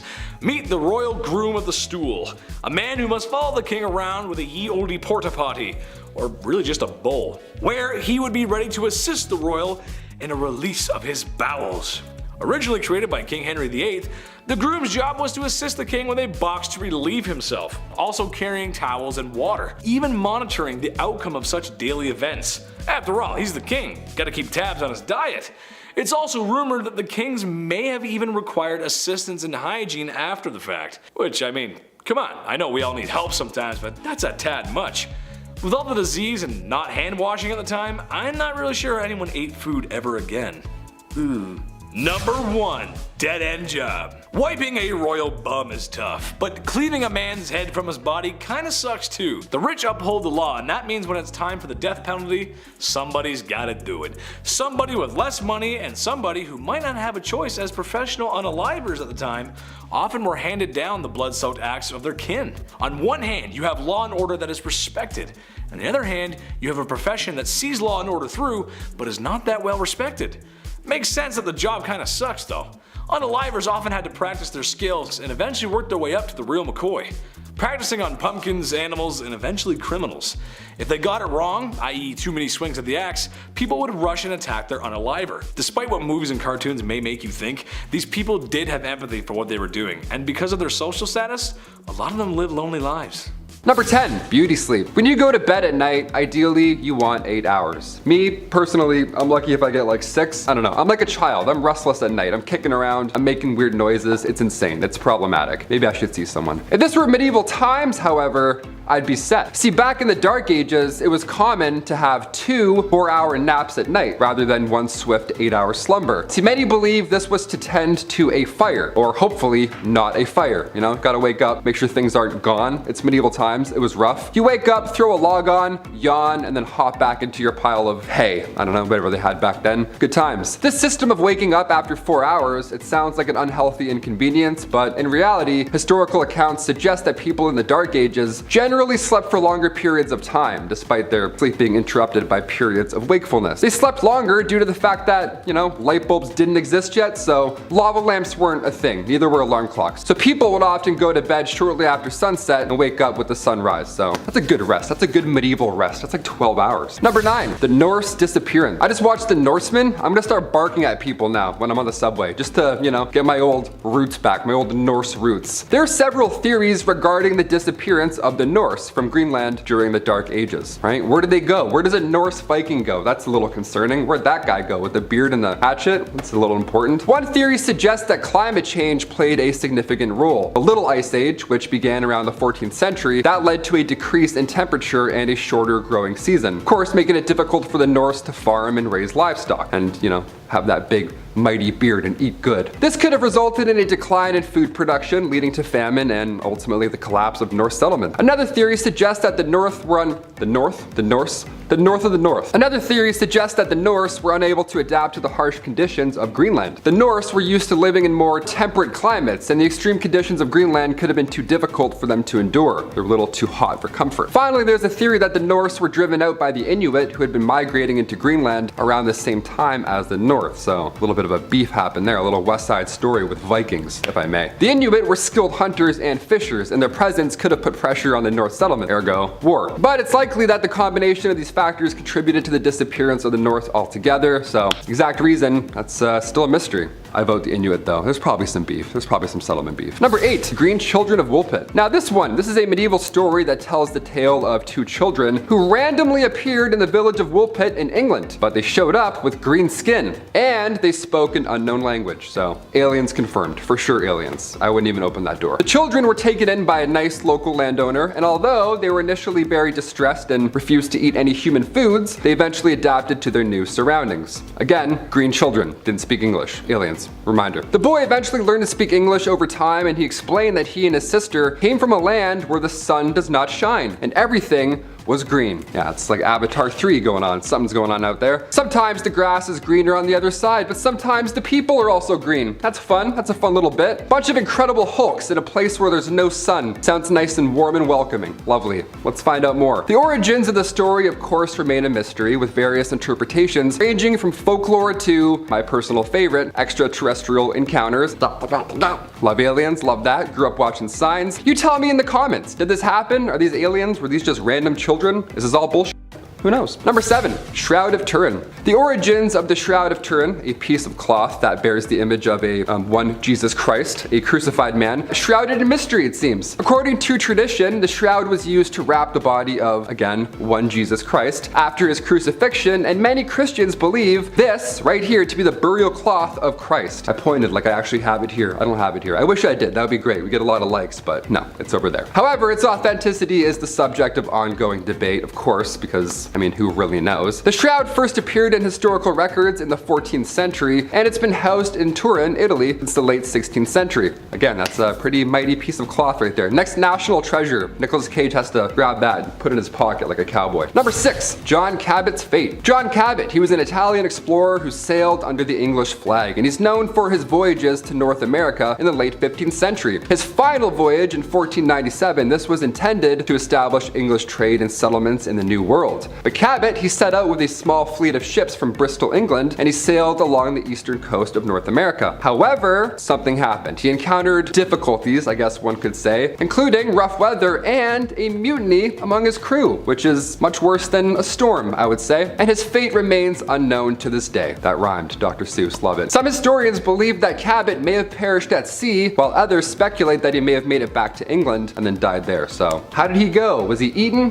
Who knows? Who really knows? Number 5, the plague. Yes, we just lived through one of these. Isn't that neat? Can't wait to tell my kids about that one. Plagues are everywhere throughout history. Some are short, some are impossibly incredibly long. The bubonic plague arrived to medieval England in 1348. Now the death toll here, it was devastating. I mean, we put up some crazy numbers in the last few years, don't get me wrong, but in the Dark Ages, the bubonic plague took out almost half of England's population. That's insane. They didn't even have Uber back then. You're like, how? How did that happen? Back then, the plague was a bacterium now known as Yersinia pestis. Symptoms were jarring, to say the least. There were lumps in the armpits and or, groin area. Not fun. Black spots would appear all over your body. It was uncomfortable, and it was noticeable, definitely to say the least, that you were plagued out. Almost all that were infected died within 3 days, more often than not without a fever. Just randomly, boom, done. The drop in the population resulted in a widespread of wealth. That's, I guess, a bright side? Not really. Workers were demanding higher wages, farmers were demanding lower rents, and the poor got expendable income. Sounds a little familiar, dare I say. Number 4,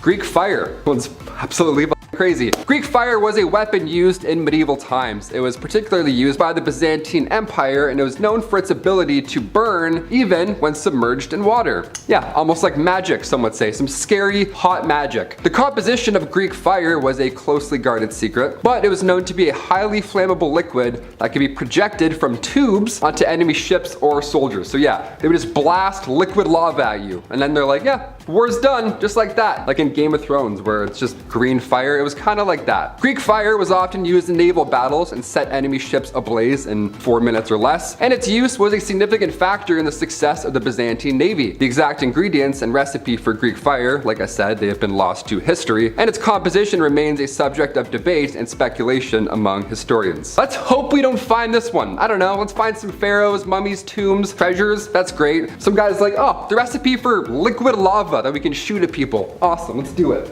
Number 3, the Vinland map. The Vinland map, this one's fun to all the toptographers, map people. This one's for all the map fans out there. The Vinland map is a medieval map that depicts parts of North America, including a region known as Vinland. Not to be confused with Vineland, that's pretty good, that's a fun one. Vinland is believed to have been visited by the Norse explorer Leif Erikson around the year 1000. Now the map was first discovered in the 1950s, and it's believed to date back to the 15th century. Busta Rhymes, I'm like, however, its authenticity has been the subject of ongoing debate among scholars and historians because, it's like Atlantis. Some have argued that the map is a forgery, while others believe that it's a genuine medieval artifact, like the Shroud of Turin with, Jesus' selfie. This is amazing. I have to say, I believe this was once a real place. Sure, why not? The amount of pharaohs and leaders, dictators, all these people throughout history lost in books that have been burnt. Of course, there are places and maps that have also been lost to history. Or maybe I've watched too many National Treasure movies. Could be the latter. it's probably that too. Number 2, the dancing plague. All right, this one's fun. Hit that like for Step Up 2 fans. This one's gonna be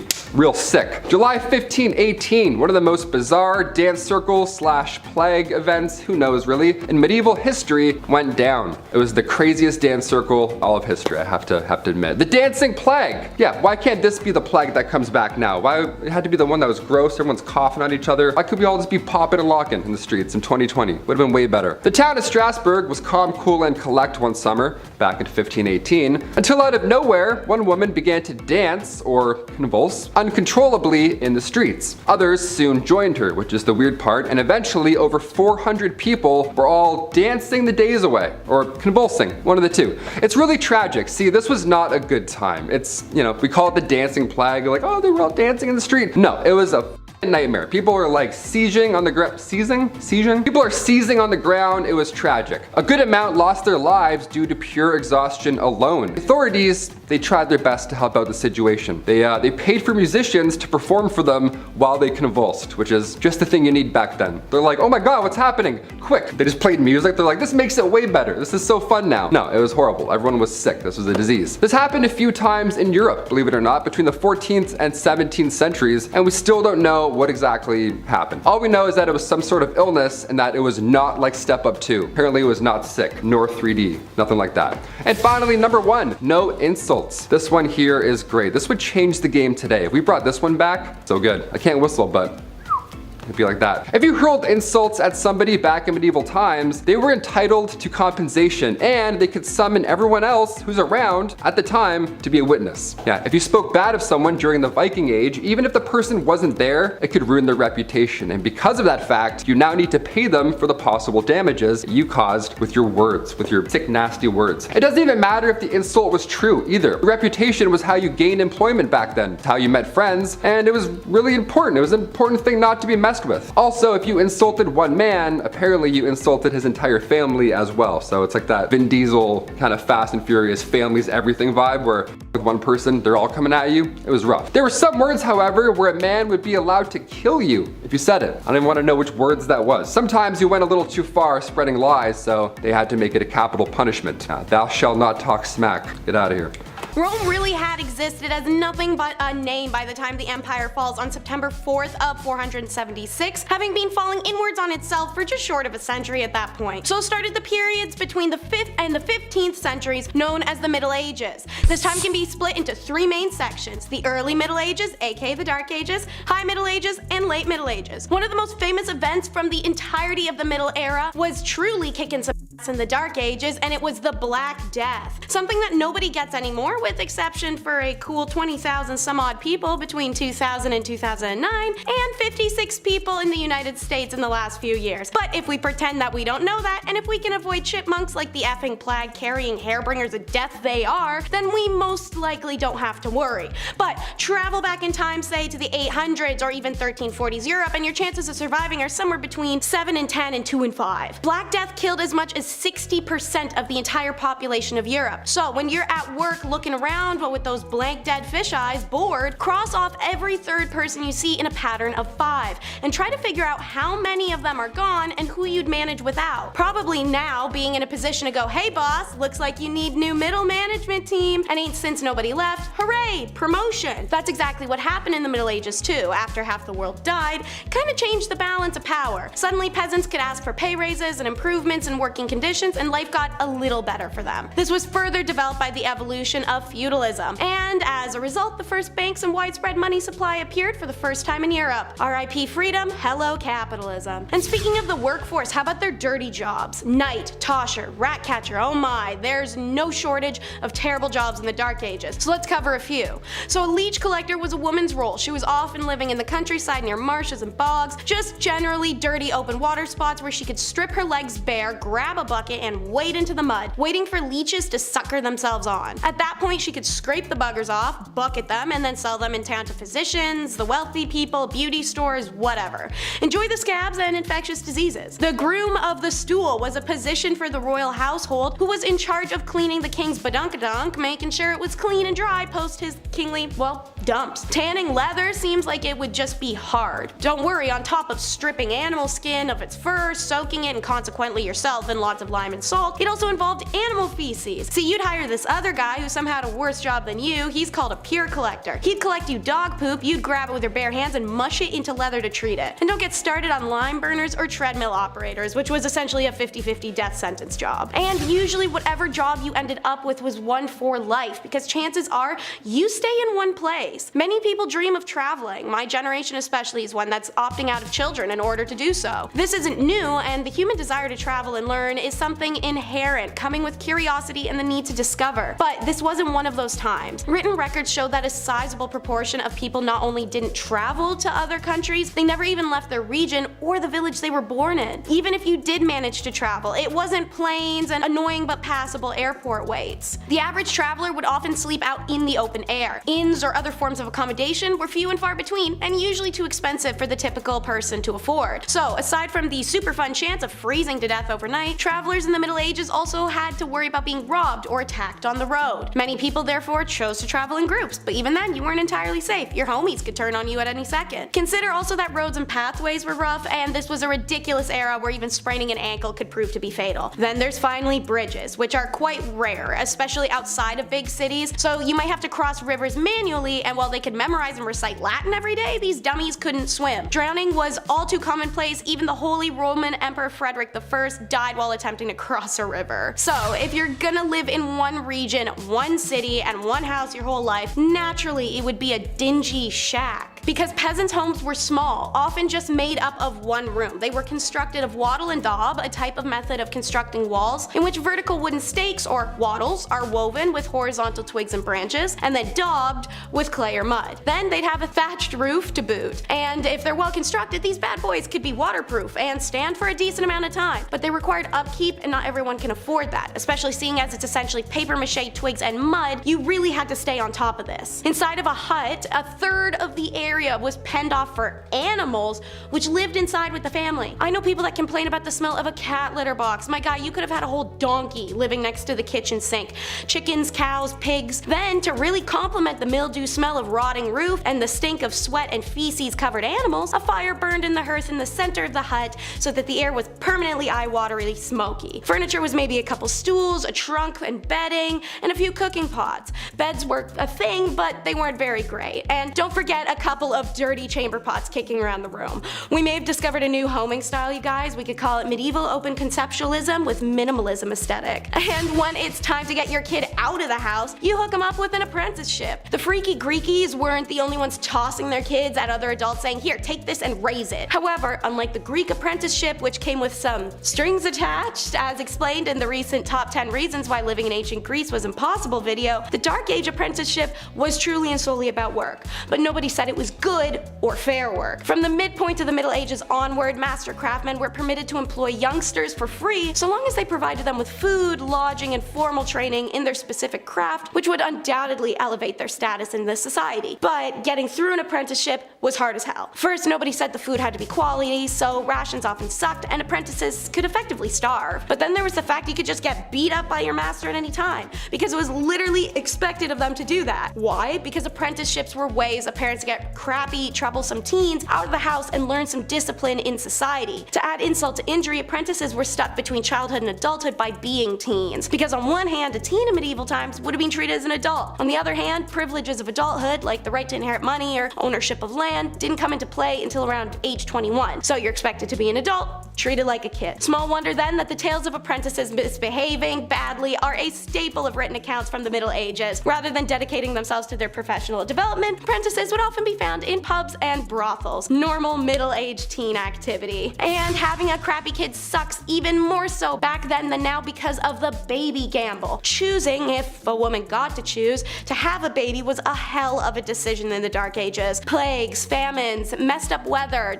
just not the environment for it, let alone women being regarded as morally weak and they weren't allowed to do things that modern women take for granted, like getting a job, deciding who to marry, having opinions, wearing pants. Your only two options were to become a nun or marriage. No work, no single living in the country, you get two options. And even if you weren't the most devoutedly religious, none was safer, if not a better option. Childbirth and pregnancies would kill 1 out of every 3 women in the Dark Ages. Compare that to today's maternity mortality rate as 1 out of every 0.02 to 8% of women, the fact that the female population now is significantly more equal in numbers to men in comparison, I think the choice is spectacularly easy. According to the Raven report, childbirth in the Middle Ages and the Tudor period were so dangerous, royal women were encouraged to write out their last will and testament well in advance to giving birth. Just imagine adding that to the baby to-do list under decorate nursery and sew onesies. But on the flip side, some men weren't exactly capable of popping out babies, thus the impotence trials. Modern time has counseling, understanding doctors, and little blue pills, all sorts of resources to help men with that issue. But the Middle Ages? Whew, don't expect any real sympathy, not from wives or the whole community. Conjugal duties are taken hella seriously, partially because everyone was frisky and they're locked into having just one person for the rest of their life. And it wasn't just men who had the right to ask their partners to perform. Wives could also demand intimacy, and failure to provide, well, buddy, you're getting served. And many recorded cases of women being granted divorce due to their husband's intimacy exist to prove it. And they were carried out in public. Whole Judge Judy style throwdowns called intimacy trials where accused man was expected to perform in front of the jury. To be granted a divorce, the woman had to prove her man was unable to perform, which wouldn't be shocking when you have an entire village watching with bated breath, even if it wasn't an issue before. Don't worry, a dude could save himself the shame of an annulment by calling on special witnesses such as working girls or other women from the past who could attest his manly prowess. Any medieval lady capable of putting her husband through such a humiliating ritual was almost always from a wealthy family. Lawyers and expert physicians didn't come cheap, but at the end of the day, men were literally able to cut our faces off in public or throw us in a fire alive for not baking bread right, so guys, I don't really think you can complain about this too much. Laws like this are one of the many stupid details that could have you randomly imprisoned.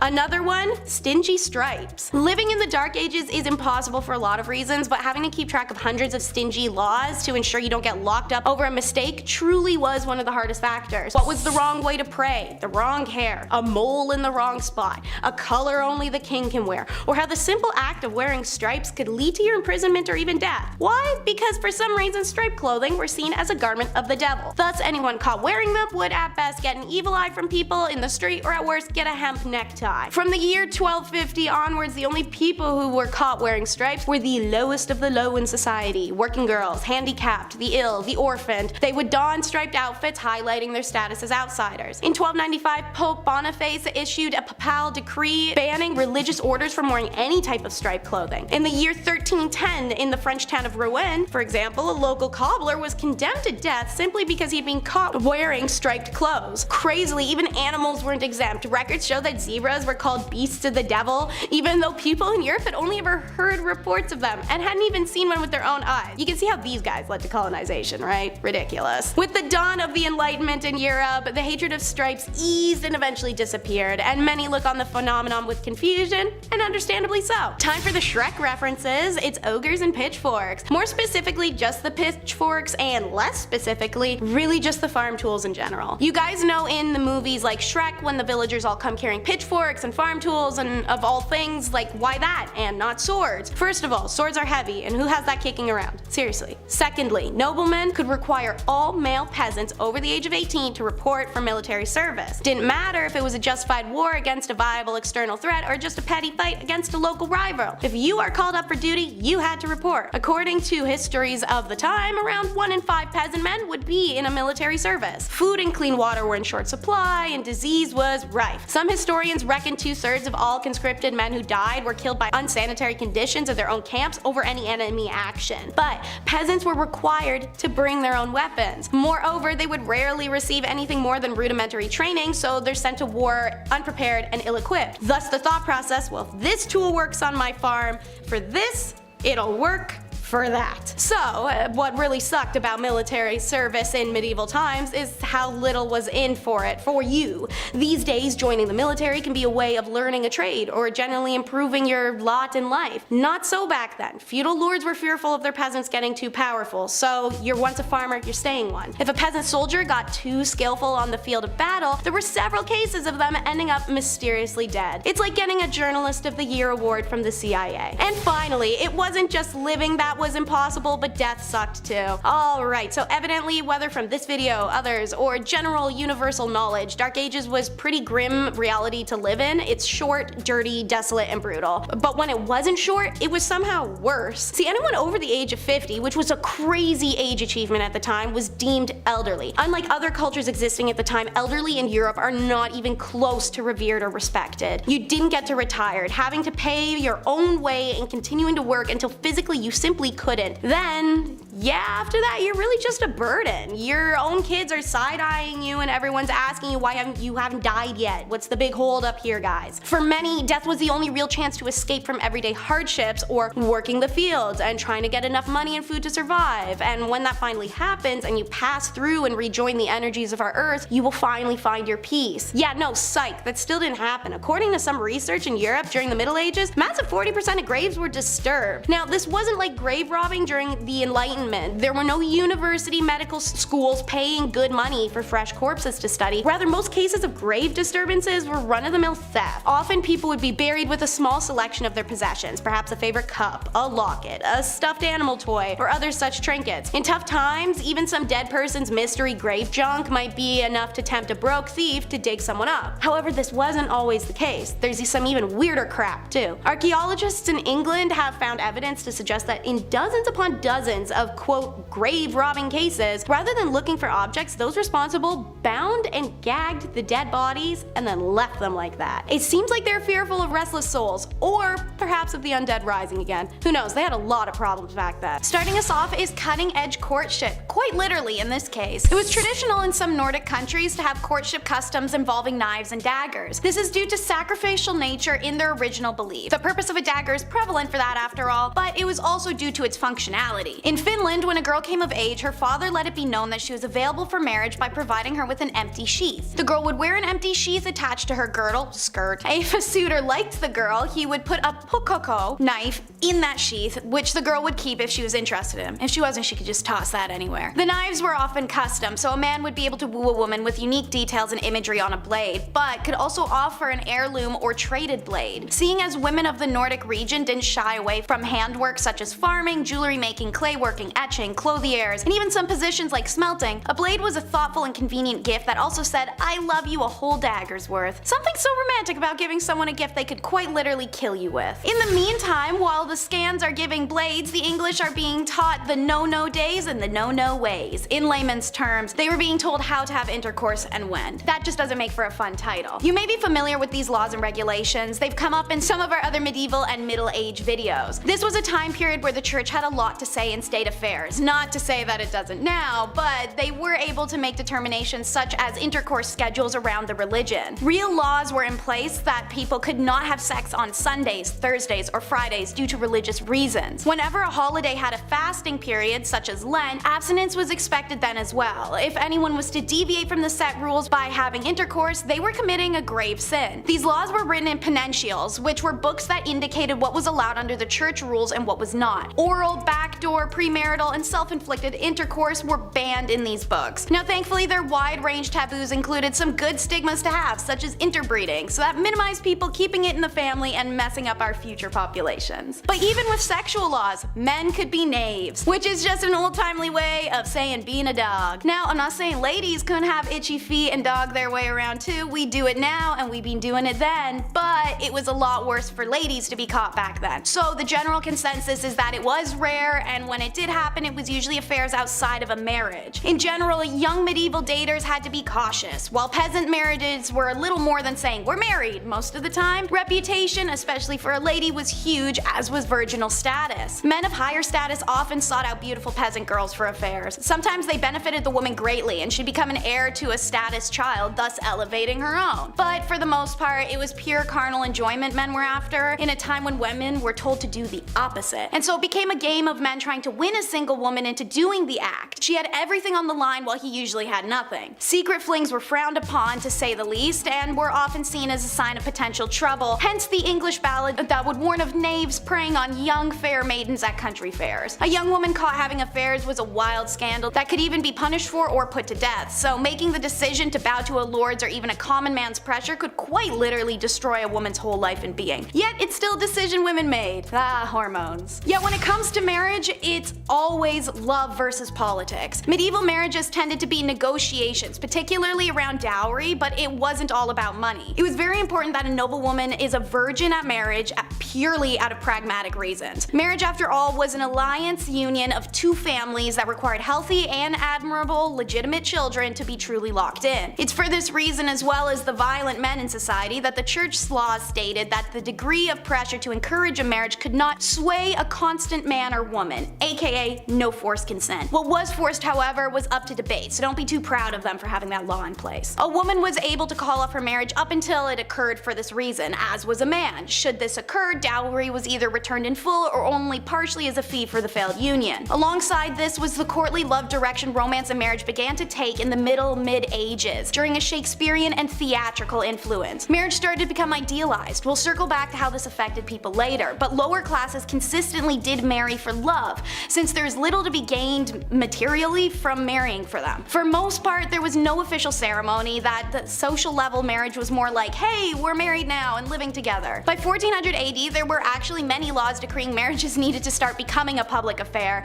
and one may wonder how often people did marry in secret. Next up, watch lords try to impress ladies with a lance measuring contest. As mentioned, courtly love and chivalry are important facets of medieval society and culture, and seeing as tournaments and displays of masculinity were centerpieces of this culture, it's no surprise it made its way into courting. By 12th century England, tournaments were in full swing, usually consisting of jousting and melees, a big organized throwdown between knights that were not expected to be dangerous but occasionally resulted in serious injury or death. These tournaments were respectable places to meet potential suitors, and singles flocked to these spots to watch heroic knights joust and parade themselves around while noble maidens looked on adoringly. Some contemporary conservative commentators, as well as the church, however, complained that the tournaments were places of frivolity, scandal, and lust. Buzzkills. Don't worry, if sword fighting isn't your forte, then poetry or songwriting were also popular ways to express your love to a lady. And remember, when meeting a beloved, dress to impress, but not so much that you cause a scandal. Remember, sumptuary laws exist. It'd be pretty embarrassing to be arrested and sentenced on your first date with someone. It was advised that medieval women getting ready for a date should wear their tallest steeple hat and their best dress, and top it off with their finest linen wimple. This helped to elongate the neck. A long neck on a woman was considered beautiful. So was a bunch of other weird stuff that we'll get to in a second. Meanwhile, men should always remember on a date to wear their best gown and hose, which are pantyhose. But as said, don't dress too posh. The sumptuary laws of medieval England, such as the statute concerning diet and apparel of 1363, tried to ensure that citizens did not dress or consume above their social status. These rules included what kind of fur trims could be worn and by whom, colors, hats, patterns, shoes, and all the whole shebang. Check out our video Top 10 Unusual Medieval Laws You Never Knew Existed to learn more about sumptuary laws and laws of fashion. The rules of etiquette will most definitely help you avoid scandal when invited over to the family home of your potential lover, and they were genuinely as follows. 1. Keep your hands clean. Don't stroke the dog or the cat. Be sure to wipe your fingers on the tablecloth instead of licking them. 2. Bones are not to be gnawed, and don't pick your teeth with the sharp irons. 3. Don't eat with a fork. Forks were used to prepare food, but most medieval Europeans thought forks were an odd thing to eat with. 4. Don't eat with a knife either. Many people carried the knives on them on their belt to carve up the food before eating, but don't eat with it. 5. Okay, if it's a liquid, use a spoon. People tended to eat with their hands for everything else. 6. Don't sit too close to the salt cellar. Salt was expensive and associated with prestige, so it's a good dating tip at a big dinner to see who sat closest to the salt cellar. And 7. You can burp, but look up at the ceiling as you do so. And 8. Remember, you must not urinate at the host's premises unless you're staying overnight and it's before bed. Obviously, some of these things like wiping your hands on a tablecloth, eating without a knife, or holding your pee until it's time to go are pretty unusual to us now.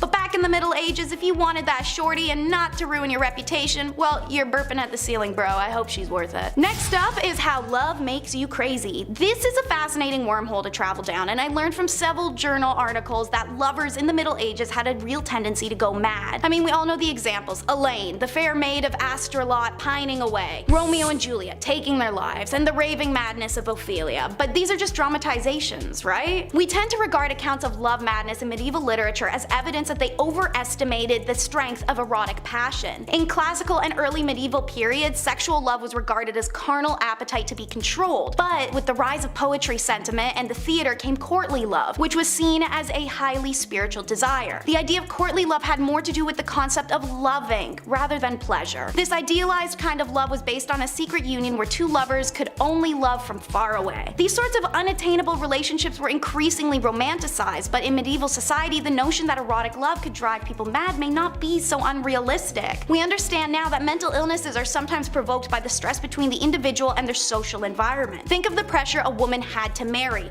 Her whole life is purely based on existing for marriage and childbirth. The headspace created would be incredibly vulnerable to valuing all self-worth off of said marriage. If she had no suitors or faces rejection and begins to start aging out of normal marrying age, these could be detrimental to her mind. Mental illness existed in the past. This level of self-worth being carried by societal pressure that also will punish a woman for her sexuality or existence of it should it be perceived as sinful or unwomanly is unbelievably stressful. So yeah, women primarily would literally be driven insane by marriage and their value being tied up in it. But it's okay to be crazy as long as you're hot. So let's follow these medieval beauty tips. These are actually documented tips I rounded up, so let's run through the list. First, pluck your eyebrows and move your hairline back. A high forehead was considered attractive. One hair removal recipe was a vinegar mixture with ant eggs and ivy. Yum. Second, cancel all your Mediterranean trips. You need to whiten your face. Paleness was considered beautiful, and to achieve this, some women would apply mixtures to their skin such as white lead powder mixed with sheep's fat. Weird. Third, while you're at it, hide those birthmarks and moles with homemade concealer. These blemishes were sometimes associated with witches in the Middle Ages. You may know this from our top 10 unspeakable things women went through in the Dark Ages video. One popular concoction was a face mask of bull's or hare's blood. Fourth, brunette is boring. Go blonde with organic hair dye. Flaxen hair for women was considered the most beautiful. Women who were not blonde could try a hair dye made from stale sheep's urine and saffron. If word of mouth wasn't enough to get these beauty tips to you, rest assured, Daniel of Beccles wrote a popular 13th century etiquette book. Regarding appearance, he said a man's hair should be neatly styled with a beard that was neither long nor shaggy, and nails should be attractive and teeth should be kept clean. How do you keep your teeth clean? One recipe for teeth cleaning in the Middle Ages was to mix sage leaves with salt, roll into balls, bake them into a powder, and then rub them on the teeth. Sage advice indeed. And if you do not want to be a scandalous unmarried spinster, you better listen to it. And last but not least, don't forget to bring the hemlock. Whether you're two dirty knaves trying to get down lawlessly or a married couple who didn't want kids, hemlock was your best friend. So yes, while the medieval church made it clear that sex outside, and for some clerics inside, of marriage was sinful, the literary and documentary evidence suggests that these medieval Brits were still finding ways to be as randy as rabbits without an illegitimacy scandal. It was hemlock, a recommendation made by 13th century author Peter of Spain in his book Treasure of the Poor. Peter wrote men should rub boiled paste of hemlock on their boys before intercourse. Seeing as hemlock is poisonous, this was ballsy. Obviously they were open to whatever suggestions they could get. When Persian physician Abba BMZ Razia works was translated, Europeans gobbled up his suggestions, which was applying cedar oil onto the nether regions before intercourse for a man or after for the woman. He also said that if the woman jumps backwards after intercourse, the stuff will fall out. Seeing intercourse before marriage itself was illegal and knavery was perceived the way it was, I'm sure I don't need to explain the scandal in this one. Kicking off the list at number 10, leave. One of the first things you'd want to do if you magically were able to travel back to the Middle Ages is come right back. Yeah, it's not knights in shining armor and drinking unlimited IPAs in a heated cot. It was the Dark Ages. It sucked. More often than not, if you lived through the Middle Ages, you never left your village. Because where would you go? The world is also dark and dangerous. Nothing's built yet. You can't warm up in a coffee shop until your Uber arrives, right? Most travelers just slept outside or under some bushes. Records from that time show that the average person didn't travel in their entire life. The rest of this list should also explain why. Number 9, forget a watch. It's pretty easy to find out what time it is today. You can check your smartphone, you can check your watch, you can check your smart watch. We have everything. We don't even have to adjust the hours anymore during daylight savings. That's how easy it is now. You don't even notice anymore. You're like, why is it all of a sudden? Oh, got it.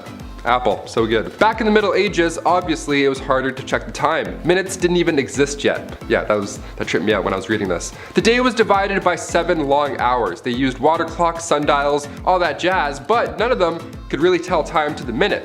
That long ago, the idea of a minute wasn't a thing. Christian monks were on a tight schedule for work and prayer, so they were actually the first recorded timekeepers in medieval Europe. Imagine being referred to as a recorded timekeeper. What time is it? I'm like, 8. They're like, yo, he's good. Let's get the out of here. This guy's so good. Even so, the length of those hours depends on what time of year it is. Winter and summer months matter. As a Canadian, let me tell you, these dark, cold winters really do suck. It gets dark at like 4 p.m. now. finish work. I'm like, well, I guess I'm going to bed. I don't know. Number 8, forget a mask. The plague made a mark on humanity in the Middle Ages. Back then, they didn't wear a mask and social distance. When Europeans were hit with the Black Death in 1348, fleas carried by rats were mostly to blame.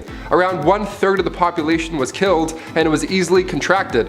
One sneeze later and your lungs are filling up with liquid. Life expectancy in the late 14th century was 20 years old because of this thing. There was little to no knowledge about germs or how they were spreading, so you'd be in the middle of a literal plague. There'd be bodies lying everywhere, people are dumping their doo-doo out windows, be like, oh, good evening, madam, and then you'd inhale, and then. Number 7, get married.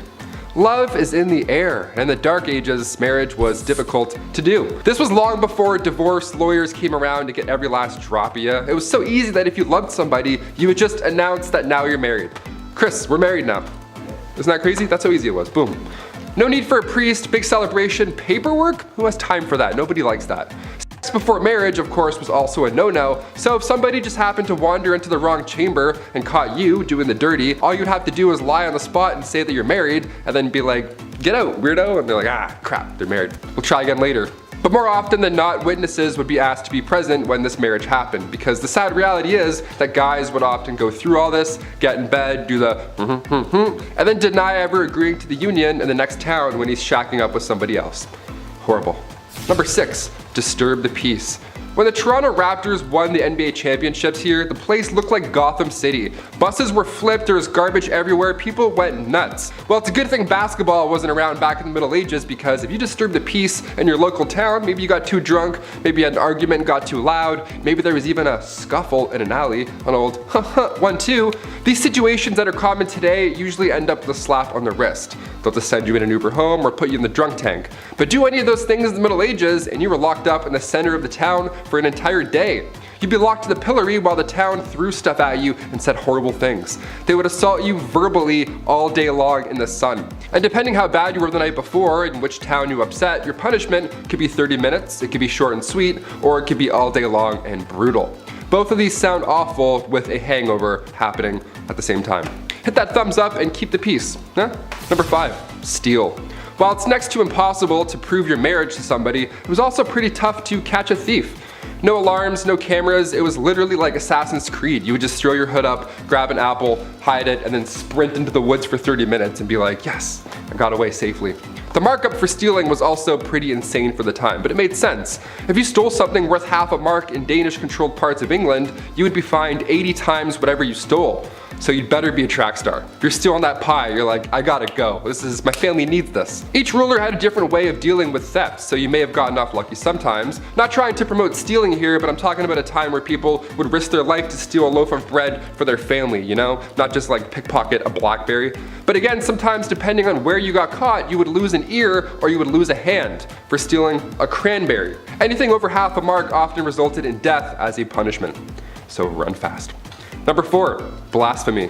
When the Catholic Church was running the show during the Middle Ages, you better have been part of the God Squad, or else you're gonna join them, apparently. Thomas Aquinas wrote about blasphemy in the Middle Ages, saying that if we compare murder and blasphemy as regards to the object of those sins, it is clear that blasphemy, which is a sin committed directly against God, is more grave than murder, which is a sin against one's neighbor. On the other hand, if we compare them in respect of the harm wrought by them, murder is the graver sin, for murder does more harm to one's neighbor than blasphemy does to God. Yeah, that's what you gotta deal with if you went back in time. Good luck, hope you're religious. If you spoke ill of the church and had beliefs of your own, God forbid, pun intended, that was one of the most wicked crimes to date. If you were charged with blasphemy, your tongue was removed with hot tongs or pliers. Awful. According to the Old Testament, other punishments would include stoning or hanging. All because you said, I don't like him, I don't like that guy that does things. The way he's doing this, I'm hungry and I'm in pain and my family's dead, I don't know. Sorry. Blasphemy was common because you could accidentally do it, unlike stealing, you know? On my way to the studio today, I slipped on some ice, and let me tell you, if I was in the Middle Ages, I would have been charged twice before 9 a.m. Number 3, live in the city. Okay, you may grow up wanting to live in the big city, the Big Apple, the city that never sleeps. Whatever pulls you to the city, it would have been a lot different back then. Living in the city sucked. It was actually preferred to live in the countryside in the middle of nowhere. Like starving was better than this, really. If you were poor in the city, you had a short and nasty life. Cities were often built near rivers, but it didn't take long for said rivers to be full of sewage. Stinky water. I mentioned the plague earlier. Just like today, numbers pop in large cities, so if disease hit the town pretty hard. Just constantly wiping out these packed crowds over and over. And maybe you're a fan of the nightlife. Maybe you wish you were able to hit up these local medieval taverns, have a ye old IPA, ale, whatever the hell. It wasn't even that fun. Curfews were strict, and if you were caught outside of that curfew, the odds of your drunk self getting robbed would be pretty high. Also, cities had public bathhouses too, which sounds nice, but again, during the Black Death, maybe let's not take a dip today. Let's just wait. Let's just wait a week. Number 2, wear stripes. On Wednesdays, we wear pink, but we never wear stripes. Medieval Europe, if you were caught wearing stripes, maybe you're trying to make a fashion statement, you could literally end up dead. There isn't a gang of mimes that will silently take you out if you wear their colors. No, stripes in medieval Europe was seen as the devil's clothing. There are accounts of real people getting arrested for wearing stripes. That's it. Where and when this began, it's hard to pinpoint, but in 1310, in the French town of Rouen, a cobbler was sentenced to death because he decided to wear stripes that day. It was a big deal though. It wasn't a law that changed depending on what town you're in. It was bigger than that. In 1295, Pope Boniface VIII banned religious orders from wearing any type of striped clothing. So it wasn't like, oh, this town's cool, you can wear stripes here. It's like, no, you're the devil. Bye. And finally, number 1. Witchcraft. Whenever we think back to the Middle Ages, it's hard to forget that we once would accuse others of being a witch. It's like 5 plus 5, I think that's 10. We're like, how did you know that? You're a witch. You're definitely a witch. They would accuse animals of witchcraft, wizardry. No better sous chef than a golden retriever, just mixing up some potions. To be fair, Air Bud played like 9 different sports, so I don't completely disagree on that thought. But cats? What's a cat doing with a cauldron? On the official list of victims from the Salem witch trials, 2 cats were accused as well as 2 dogs. If their pet was behaving strangely, it must mean that they're working with witches in the middle of the night. Nothing to do with the poison rye just all over the floor. It's for sure part-time witch. Villagers believed that witches traveled at night not by broom but by riding on the back of your furry friend. And it also wasn't just dogs or cats. They thought witches rode pigs, wolves, dogs, even turtles. Imagine a witch riding a turtle. I'd be like, I'm good, I'll beat you there. Even so, if you were convicted of being a witch, you had to confess. If you confessed to being a witch, your life was spared, and oddly enough, if you refused to confess, then you were executed. In the meantime though, being a witch and all, your head was being dunked in water, you were sleep deprived, these horrible torture methods were used until you were so broken that eventually you just admit to being a witch. You're like, fine, me and Air Bud, we witch it up, happy, and then you're fine. If you were suspected of witchcraft, you also had to get naked in front of all these creeps while they looked for the devil's mark. The devil's mark being a birthmark, or a mole, or freckle, blemish on the skin, whatever. All signs of making deals with the devil, apparently. This thing I would have gone to jail for sure for this one. I would have been dead for this, that's huge. At number 10, watching consummation. Back in medieval times, depending on the century, weddings either meant a lot or meant nothing at all. If it was the early medieval age, then no one really gave a hoot about marriage, and I'll get to that later. But later, in the medieval age, marriage became a holy sacrament, and this sacrament had to be consummated. On the night of the couple's wedding, they would do the good old brown chicken, brown cow, boom boom pow, OMG wow, which could have been a positive or negative experience depending on circumstance, but it was also a little weird because there would be people watching it all happen. That's right guys, after the ceremony and reception, people would follow the bride and groom up to the bedroom and be like, hey Joe, grab the popcorn, we're watching the live showing of 50 Shades of Grey. And Joe would be like, yo bet, and then that's exactly how it happened. Anyways, this was all done so that there were witnesses to the consummation so that the marriage's validity could be backed up. So if anyone tried to deny that their marriage was legit, Joe with the popcorn would be able to back up the bride and groom and confirm that everything happened. Kinda kinky, kinda weird. Number 9, dowries. Today's weddings are so insanely expensive. I don't know if it's ever gonna happen for me, for that reason alone. But, you know, they kind of replaced the dowry altogether. But what was a dowry? It was a set of assets, money, material, goods, real estate that would be given to the groom once the couple united. The purpose of the dowry was to entice a groom to marry the bride if he wasn't already attracted to her. A kind of, we will pay you to marry our daughter kind of vibes. But it also acts as a kind of insurance for the bride. Should the marriage end in divorce, the husband is expected to pay it back. So yes, there were indeed take-backsies if things got really bad. Though considering divorce and annulments were rare and the money really never belonged to her, not the best rule to live by, but the groom would also pay something called the bride price or bride wealth. The groom was expected to pay a sum either in assets or money to secure a lady's hand in marriage. This implied security for the bride and their family. But yes, in both accounts, technically, a bride could be bought and sold for whatever price the family/groom deemed appropriate, so really just a marriage pawn. On number 8, shotgun wedding. Marriage and weddings back in the medieval ages were practiced very differently compared to today. Back then, people started getting married and having kids very, very young. Usually, girls would be married off as soon as they hit puberty, so around the age of 12, and they would start popping out as many spawn as possible because the high infant mortality rate made it very difficult to grow a family. On top of the duty to further the population, these marriages weren't for love. Arranged marriages were the norm back then because it was mostly used to join families for status or alliances, or because your dad owed Billy from down the block a favor and he offered you to his son Billy Jr. Marriage ceremonies were also very different back then. Because marriage wasn't as big of a fuss as it is now, it didn't matter where you got married or how soon. You could get engaged in the morning and be married by lunchtime if you really wanted to. Most people didn't need permission to get married, so they could hold the ceremony anywhere. Marriage ceremonies could be held in places like pubs, in the middle of the street, or even in bed. Because of this, it made it really hard to know who was married and to whom until the 12th century, when it was declared a holy sacrament that must be observed by God. Number 7, no objections. So obviously, with a lot of people marrying willy-nilly, a lot of marriages mostly made people miserable. Maybe. Enemies to lovers is my favorite book trope, so who knows how spicy things actually got. I hate you, I love you, next day, I don't know. But the famous line, speak now or forever hold your peace, only got introduced in 1215 to try and flesh out drama before they couldn't go back. In the Middle Ages, drama, discovered after marriage vows were exchanged, caused major problems since divorce wasn't easy or, accepted. We will get to that later. For instance, Joan of Kent, who was known for marrying Edward the Black Prince and mothering Richard II, had a secret marriage when she was 12 years old. She didn't get approved. In her early teens, she was married to an aristocrat, but the secret marriage was discovered after 8 years. The papal court had to overturn it and return her to her knight. He died 11 years later, and it was after that her cousin Edward married her.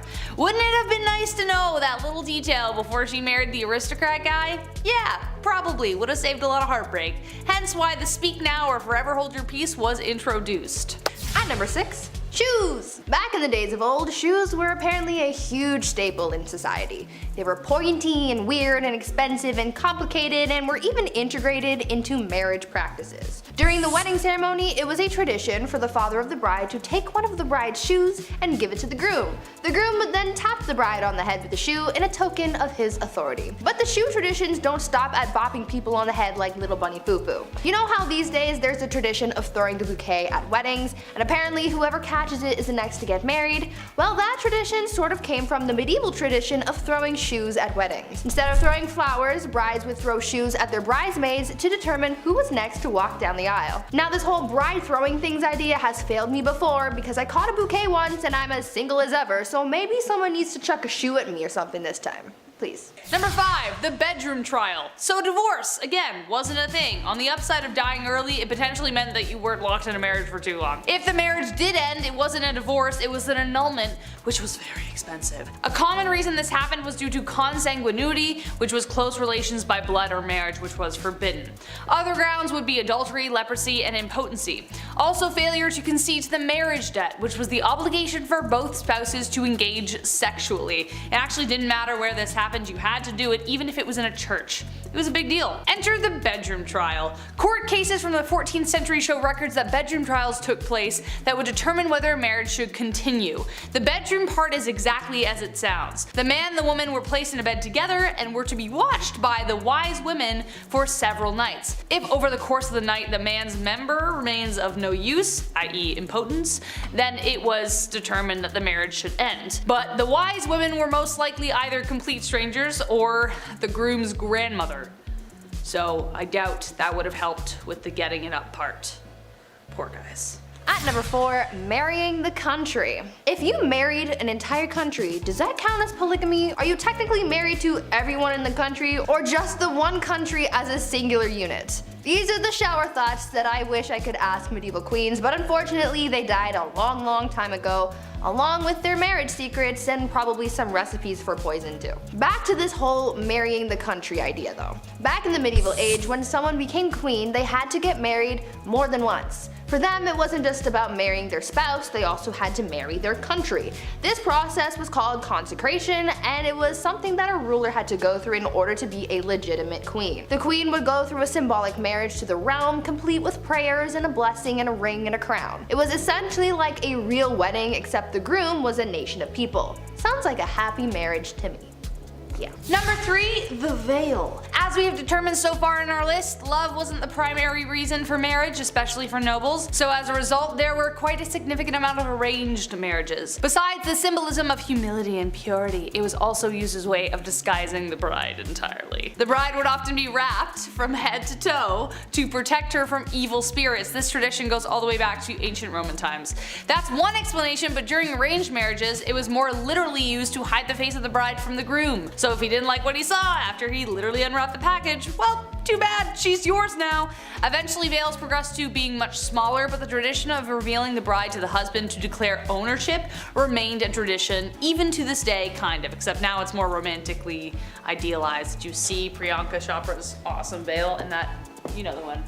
At number 2, long distance marriage. You know how during the pandemic people started having Zoom weddings? Well, in a way, people have been doing something similar since the medieval ages. Back then, a lot of weddings were simply for political reasons, and so a big ceremony was rarely needed. So when two people from different kingdoms were getting married, they didn't necessarily need to be there for the wedding. Instead, they could send proxies and have someone marry their new spouse on their behalf. This would be the legal binding of marriage, you know, the paperwork side of things. But once both parties could finally meet in person, then they would hold a second ceremony with all the pomp and circumstance that you would expect. And yes, it still included the whole watching the consummation thing.